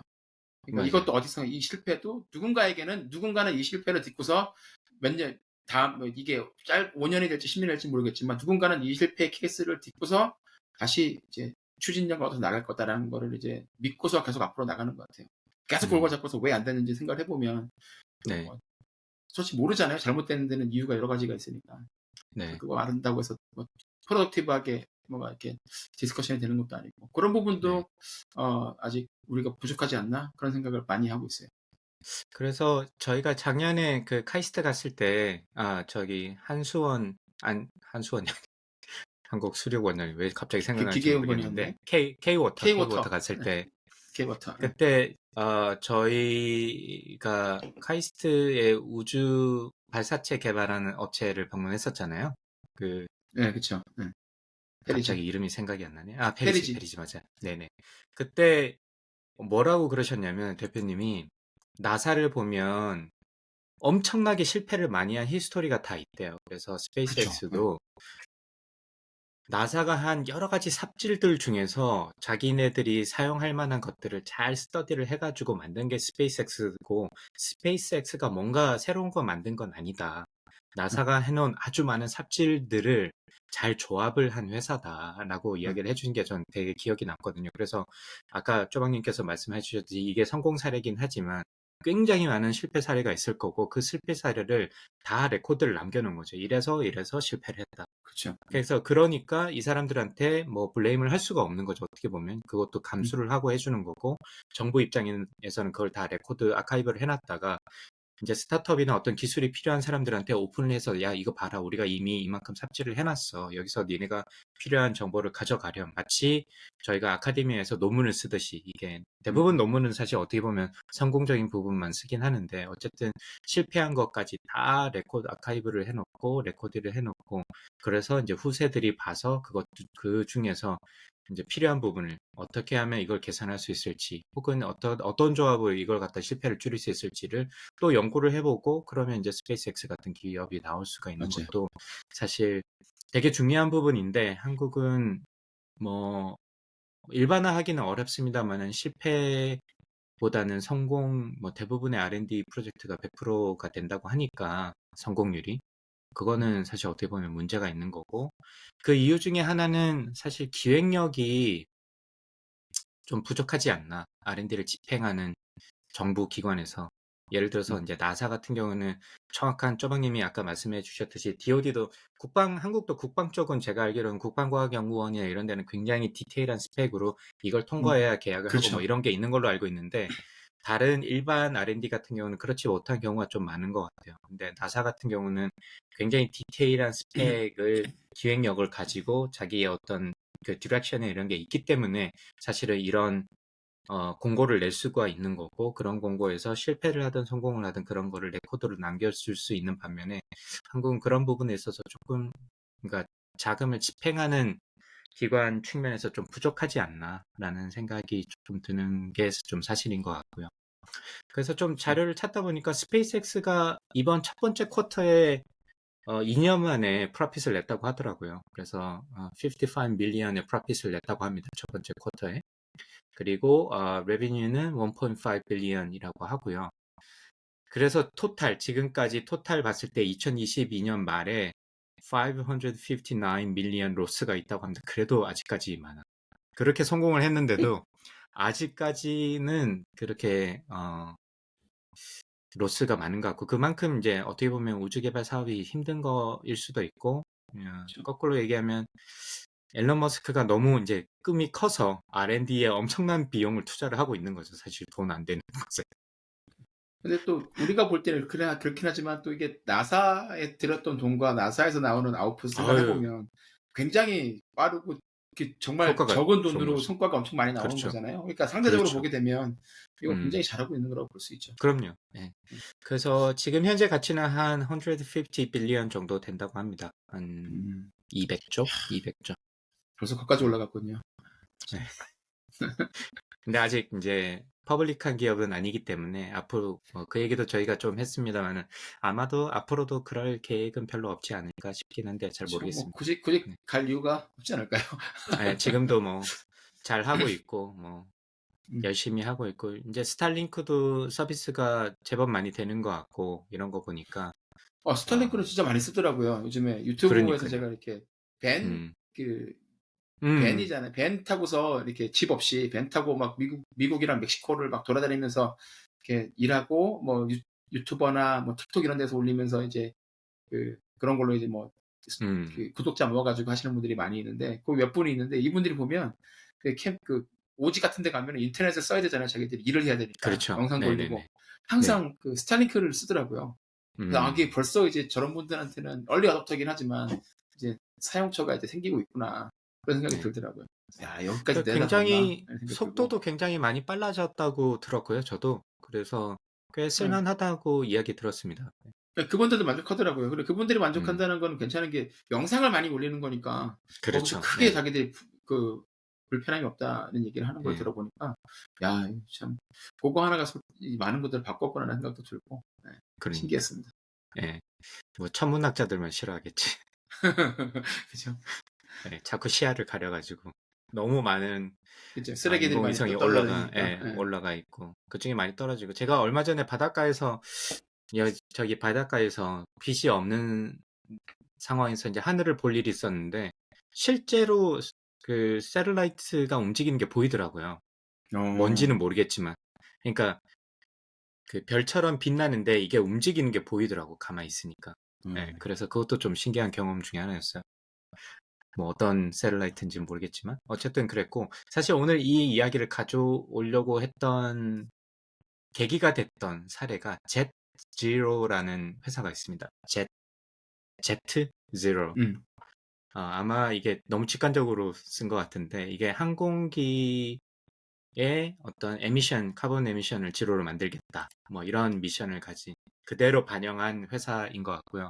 이게 저도 자료를 좀 찾아봤는데 이게 소스에 따라서 조금씩 다르긴 한데 뭐 어떤 데는 2021년도에 설립이 됐다.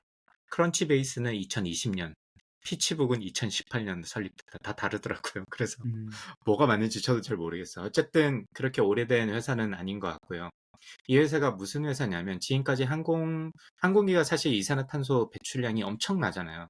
예, 아무도 많죠. 이야기는 하진 않지만 사실 지난번에 테일러 스위프트도 약간 논란을 찾다 보니까 뭐 되게 뭐 자연을 위하는 척 하는데 너가 움직인 거리를 보니까 비행기를 타고 움직였으면 이만큼 이산화탄소를 배출했다 뭐 이런 그렇다. 싸움도 있기도 하고 뭐 그렇다고 하더라고요. 그래서 예. 사실 비행기가 탄소 배출량이 엄청나게 많거든요. 그래서 그게 이제 문제인데 아까도 처음에 저희가 기후 얘기를 했지만 그래서 보통은 엔진 효율을 갖다가 높여가지고 어떻게 하면 연료를 적게 쓰고 이산화탄소를 저감할까 이런 고민을 해야 하는데 이 스타트업에서는 이 항공기 디자인을 어떻게 공기 역학적으로 만들어서 퓨얼을 적게 쓰느냐 그래서 제로 에미션을 달성을 하느냐라는 미션을 가지고 설립된 회사라고 할 수 있습니다. 그래서 마크 페이지랑 톰 오라일리라는 창업자 두 분이 이제 설립을 했고요.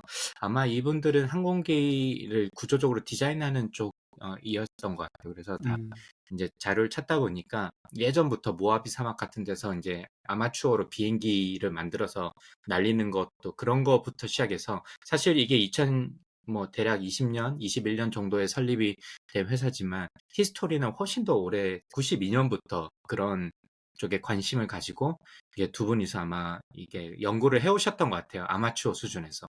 그러다가 이제 회사를 설립하고 지금 BWB라고 하는데 블렌디드 윙 바디 형태. 그러니까 지금은 동체가 이렇게 있고 날개가 이렇게 달린 게 대부분의 여객기잖아요. 뭐 그 공군 수송기도 마찬가지고. 근데 그게 사실 되게 비효율적이라고 하더라고요. 그래서 아마 쪼박님은 제가 알기로는 아바타 영화 안 보신 걸로 알고 있는데 네. 아바타 영화에 보면 발키리라는 비행선이 있습니다. 약간 뚱뚱하게 생겨가지고 이게 바디랑 그 날개랑 이게 한 몸처럼 돼 있는 그런 비행선과 닮았어요. 제가 여기 사진을 좀 올려드리면 아마 참고가 될 것 같고. 그래서 이 블렌디드 윙 바디 형태가 공기 역학적으로 훨씬 더 효율이 있다고 하고 연료 저감할 수 있다고 합니다. 제가 뭐 역학이나 뭐 동력학이나 이런 걸 전혀 모르기 때문에 학문적으로 설명드릴 수 없는데 어쨌든 그 스타트업이 설명한 바에 따르면 그렇습니다. 근데 제가 이 회사를 가져온 이유는 나사가 최근에 235 밀리언 달러 비행기 개발을 계약을 했다고 합니다. 이 회사랑. 그러니까 3천억 원 정도 되는 거네. 지금까지 히스토리가 없어요. 이 회사는. 사실. 히스토리가 없고 그러니까 아직까지 비행기를 만들지도 그렇죠. 제품을 만든 히스토리가 없다는 거잖아요. 네, 그렇죠. 그러니까 제품을 만들지 못하죠. 사실 돈이 없는 스타트업 회사인데 이제 뭐 불과 뭐 4년, 5년밖에 안 된 회사니까 이 회사가 무슨 돈이 있어서 비행기를 만들겠습니까? 그런데 나사가 그 포텐셜을 보고 이 회사랑 계약을 했다는 거예요. 그게 아까 이제 스페이스 X가 초기에 로켓을 만들지도 않은 상황에서 나사랑 개발을 해서 계약을 했던 거랑 똑같은 거죠. 그래서 앞에서 나사뿐만이 아니라 미국의 아주 많은 정부 기관에서 이런 어떤 스타트업의 어떤 기발한 아이디어에 이런 정도 3천억 가까운 돈을 갖다 투자를 할 수 있는 거는 사실 이거는 어떻게 보면 좀 대단하다. 물론 그러기 위해서는 나사에서 그걸 갖다가 어느 정도 가능성이 있으니까 이게 얼토당토 안 했으면 당연히 3천억에 투자를 안 했겠죠. 걔네들도 버짓이 그렇죠? 있고 다 그런 게 있는데 여기서 생각을 해보니까 이게 가능하고 뭐 기술적으로 검토를 해보니까 피지빌리티가 있다고 생각하니까 이런 컨셉을 통해 가지고 실제 비행기를 한번 만들어서 우리 날려보자. 실제 그렇게 되는지 이런 이야기를 했을 거잖아요. 그래서 이런 부분이 참 저희가 좀 배울 만한 부분이다. 그리고 만약에 이 회사에서 주장하듯이 이게 여객기나 수송기나 군용 수송기나 화물을 나르는 비행기 모두 다 쓸 수 있다고 하는 걸 보니 아마 이게 만약에 성공적으로 테스트가 되면 아마 상업적으로도 그때부터는 이런 형태의 BWB라고 하는 형태의 비행선을 우리가 이제 공항에서 타고 다니는 그런 비행기가 될 수도 있겠죠. 그게 효율성이 그만큼 높다면. 그래서 그렇죠. 이런 부분에 있어서 정부의 역할을 우리가 다시 한번 좀 생각해 볼 필요가 있다. SBR 같이 만드는 R&D 자금을 투자하는 것도 필요하지만 물론 이렇게 이제 시장이 돼서 이건 약간 뭐 시장적인 측면이랑 R&D 측면을 가지고 있는 것 같은데 시장이 돼서 초기 스타트업에서 만드는 초기 제품이나 획기적인 혁신적인 제품을 조금 더 상용화시킬 수 있는 단계까지는 정부가 이런 실패를 좀 감내해 주는 것도 좀 필요하지 않을까. 성공이든 실패든 성공하면 좋겠지만 예, 그런 생각이 들어서 오늘 젯지로라는 회사를 가져왔고 아마 홈페이지에서 젯지로라고 검색을 해보시면 이 CEO가 소개하는 영상을 보실 수 있어요. 그래서 한번 좀 참조해 보시면 어떨까 라는 생각에서 오늘 이 뉴스를 가져왔습니다. 그래서 나도 결론은 보니까 그 네, 발키리랑 비슷하게 생기긴 했네요. 지금 안 그래도 말씀하시는 동안에 검색을 해봤는데. 네. 그래서 어떤 분은 그러더라고요. 이게 그 제임스 카메론 감독이 이 진짜 천재인데 사실 제임스 카메론이 저도 몰랐는데 캐나다 출신이라고 하시더라고요. 그래서 국방부나 나사에서 컨트랙을 못한 게 아니냐라고 우스갯소리로 커뮤니티에서 할 아, 만큼 그러니까 캐나다랑은 무슨 그런 돈이 없고. 예, 그 비행기의 디자인 자체가 그냥 영화 속에서 나오는 게 아니라 어떤 생각이 있어서 한 게 아니겠느냐라는 이야기가 있긴 하더라고요. 그래서 어쨌든 좀 결론적으로 다시 한번 말씀드리면 정부에서 스타트업 제품을 좀 많이 써줘라. 그게 성공이든 실패든 이런 주장을 좀 하고 싶고 그러기 위해서는 정부가 좀 더 기획하는 그러니까 기술을 평가할 수 있는 능력을 좀 가지고 있고 기획할 수 있는 능력을 좀 더 키워야 되겠다. 한국은 보통 진흥원을 통해 가지고 집행되는 경우가 많은데 진흥원은 이제 예산 관리만 할 뿐이지 기획 능력은 그 일반 R&D를 수행하는 분들한테 좀 의존하는 경향이 좀 많이 있거든요. 그래서 그런 것들을 좀 수용을 해가지고 본인이 어디다 어떻게 집행을 할지를 좀 명확한 아이디어를 가지고 그러면 실패를 하더라도 뭐 물론 실패에 대해서도 미국처럼 좀 아카이브를 해주는 대신에 거기에 대해서 뭐 문책이나 이런 걸 하면 안 되겠죠. 감사나 이런 거를. 왜냐면 정당한 절차를 통해서 한 거니까. 그치. 대신에 그런 리스크를 정부가 어느 정도는 좀 받아 안을 필요는 있지 않을까. 그래야지 정부에서 원하는 이제 스타트업을 활성화하는데 좀 도움이 되지 않을까라는 생각을 조금 해봤습니다. 이번 케이스로. 맞습니다. 하, 네. 정부 얘기는 가능하면 안 하고 싶은데 오늘은 오랜만에 한번 했네요. 따로 날 잡으셔야죠. 자, 그러면 저희가 오늘 그 정보가 많아요. 그러게요. 조망님께서도 아주 디테일하게 정보를 주셨고 저는 약간 숟가락만 좀 얹었는데 2주의 픽은 제가 말씀드리는데 이런 일이 한 번도 없어요. 지금까지 저희 5년 동안 방송하면서 실제로 한 번도 없었어요. 한 번도 없었는데 둘이 똑같은 걸 들고 왔고 다만 제가 먼저 찜했습니다. 제가 먼저 원고를 썼기 때문에. 그렇죠.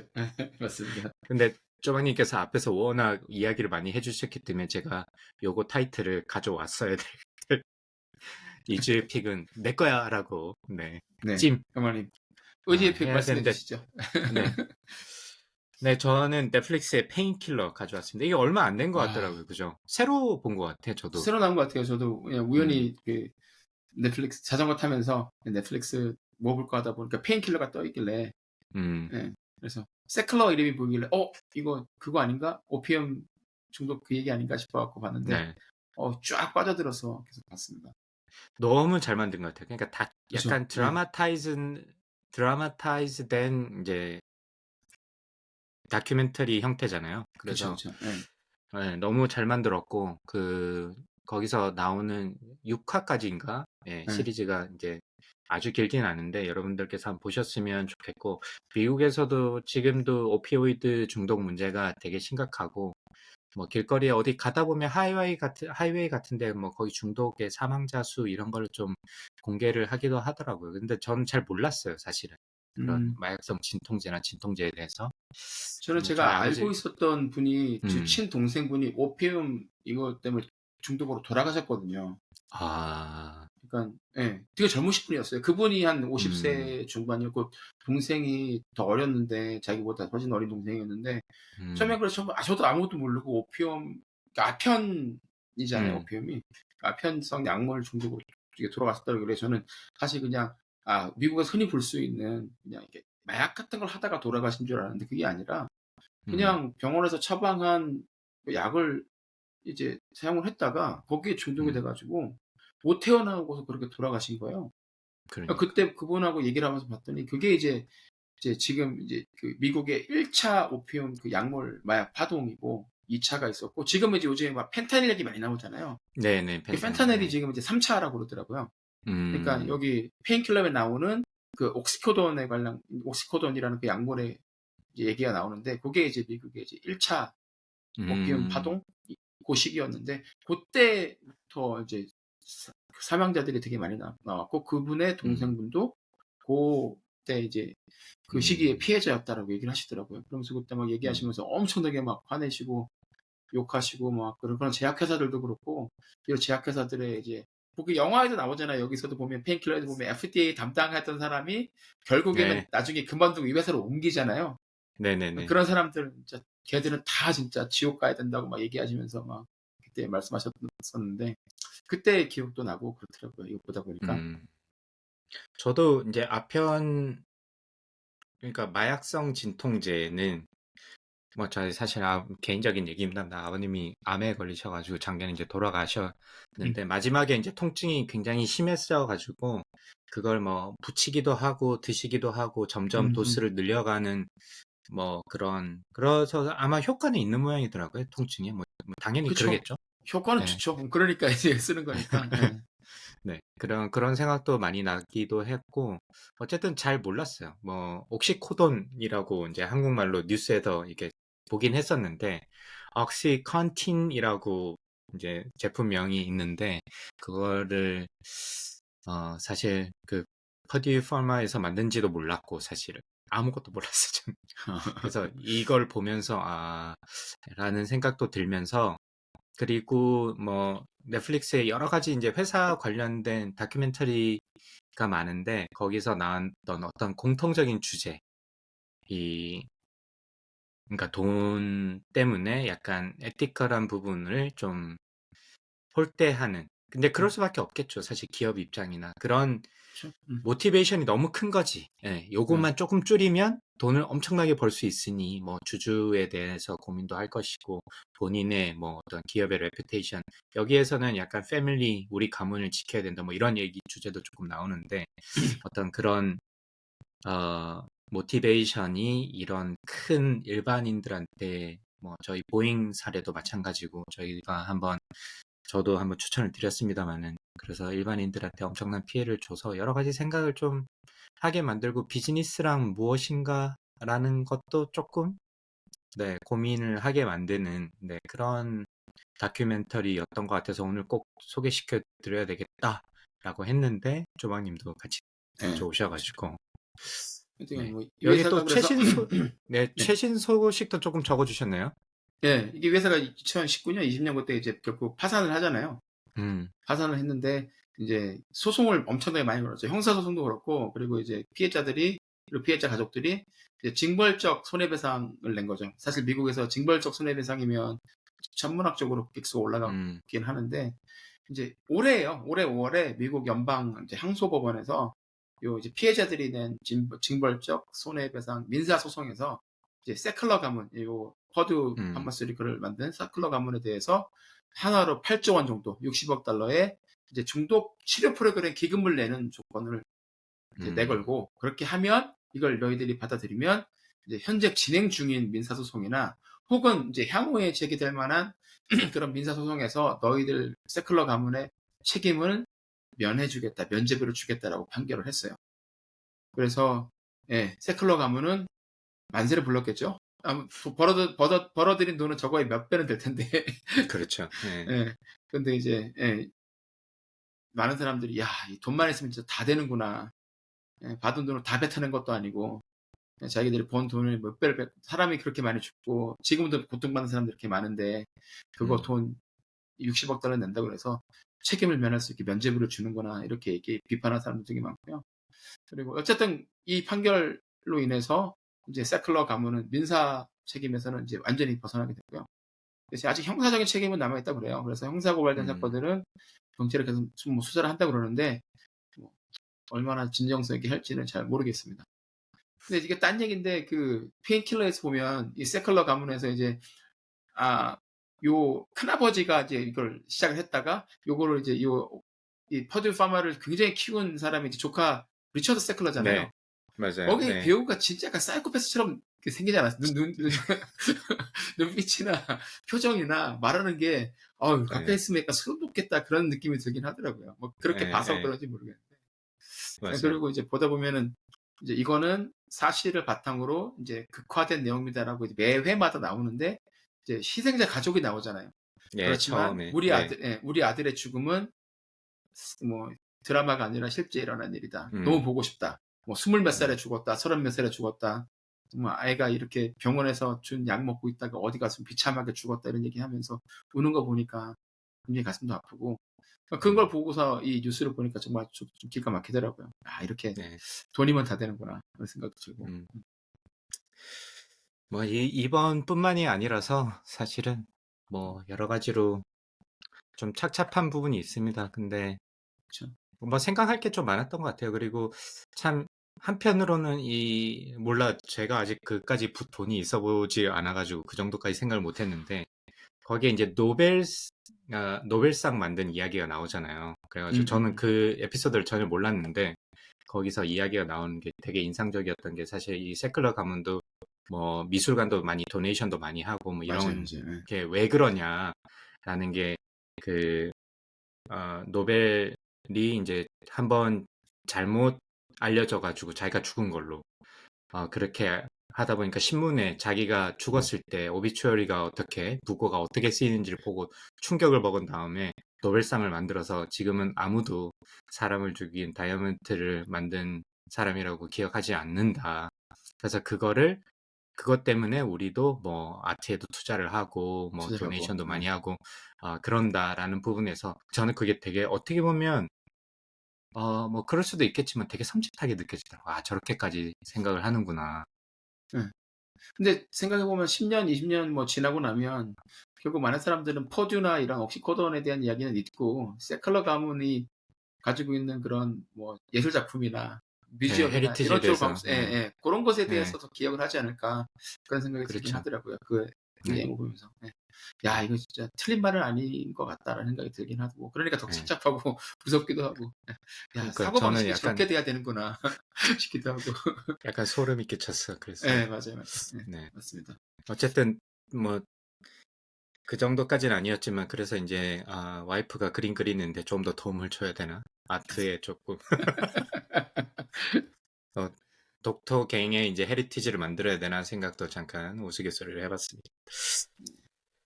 자, 오늘 그 쪼박님 관련된 부분이 많네. 바이오 쪽 이야기가 많네요. 그죠? 아, 그러네요. 어떻게 하다 보니까 이렇게 하다 됐네요. 보니까 2주의 피까지 약간, 네. 여러분들께서 한번 꼭 페인킬러 한번 6화니까 그렇게 오래 걸리지 않고, 근데 너무 잘 만든 것 같아. 쏙 빠집니다. 네. 맞아요. 그 제가 올해 흑인, 넷플릭스 네. 다큐 중에서 가장 잘 맞는 게 아닌가 싶을 정도로 네. 정말 흑인 몰입해서 여자 봤습니다. 배우가 너무 아, 연기를, 수사관. 네, 수사관, 대박, 대박. 아, 저도 그분 너 보면서, 쏙 빠졌어. 네. 어떻게 보면 그 전체를 끌고 가는 분이잖아요. 그렇죠. 네네네. 예. 그래서 참 한번 보시면 좋고 아마 상식선에서도 조금 아시면 좋을 것 같아. 그래서 저도 그렇죠. 이제 자식을 키우는 입장에서 미국에서 여러 가지 생각도 하고 뭐 그런 생각이 좀 들더라고요. 그래서 여러분들도 조금 뭐 이런 세상이구나라는 걸 조금 아시면 좋을 것 같다는 생각에서 페인킬러 오늘 5년 만에 둘이 동시에 같은 컨텐츠를 추천하는 그러네요. 이런 진짜 사태가 5년 만에 일어났습니다. 처음이네, 정말. 158회 만에 이런 일이 생겼네. 네. 자, 그러면 저희가 이제 제가 이제 인터뷰도 조금 해보려고 하거든요. 네. 다시 저희 핵심 컨텐츠 중에 하나였던 본 방송 말고 인터뷰도 조금 해보려고 하니까 섭외가 되는 대로 저희가 또 안내해 드리도록 하고요. 쪼박님의 SBR 시리즈 강연 또 기대를 하도록 하겠습니다. 곧. 네. 사골과도 같은. 근데 이거 조금 감춰서 해야 될 것 같아. 너무 많이 풀면 이제 네. 앞으로 강연 안 불러주는 거 아닌가 모르겠네. 아, 그런가? 알겠습니다. 우리도 먹고 살아야 될 거 아니야. 그건 그렇죠. 네, 네. 자, 좋습니다. 세계 최초라고 주장하는 와이파이 이용 팟캐스트 라이프타임 러너가 되고 싶은 두 아재가 들려드리는 미국 스타트업 테크 기업 이야기 조강인 4센트는 유튜브, 애플 팟캐스트, 팟빵, 구글 팟캐스트, 스포티파이에서 보시거나 들으실 수 있습니다. 팟캐스트에 대한 의견은 페이스북 페이지나 dr.chogang@gmail.com으로 연락해 주시기 바랍니다. 오늘도 158회 시청해 주셔서 감사드리고 조만간에 또 본방송 그리고 인터뷰 방송으로 찾아뵙도록 하겠습니다. 감사합니다, 여러분. 감사합니다. 수고하셨습니다. That's one small step for man, one giant leap for mankind.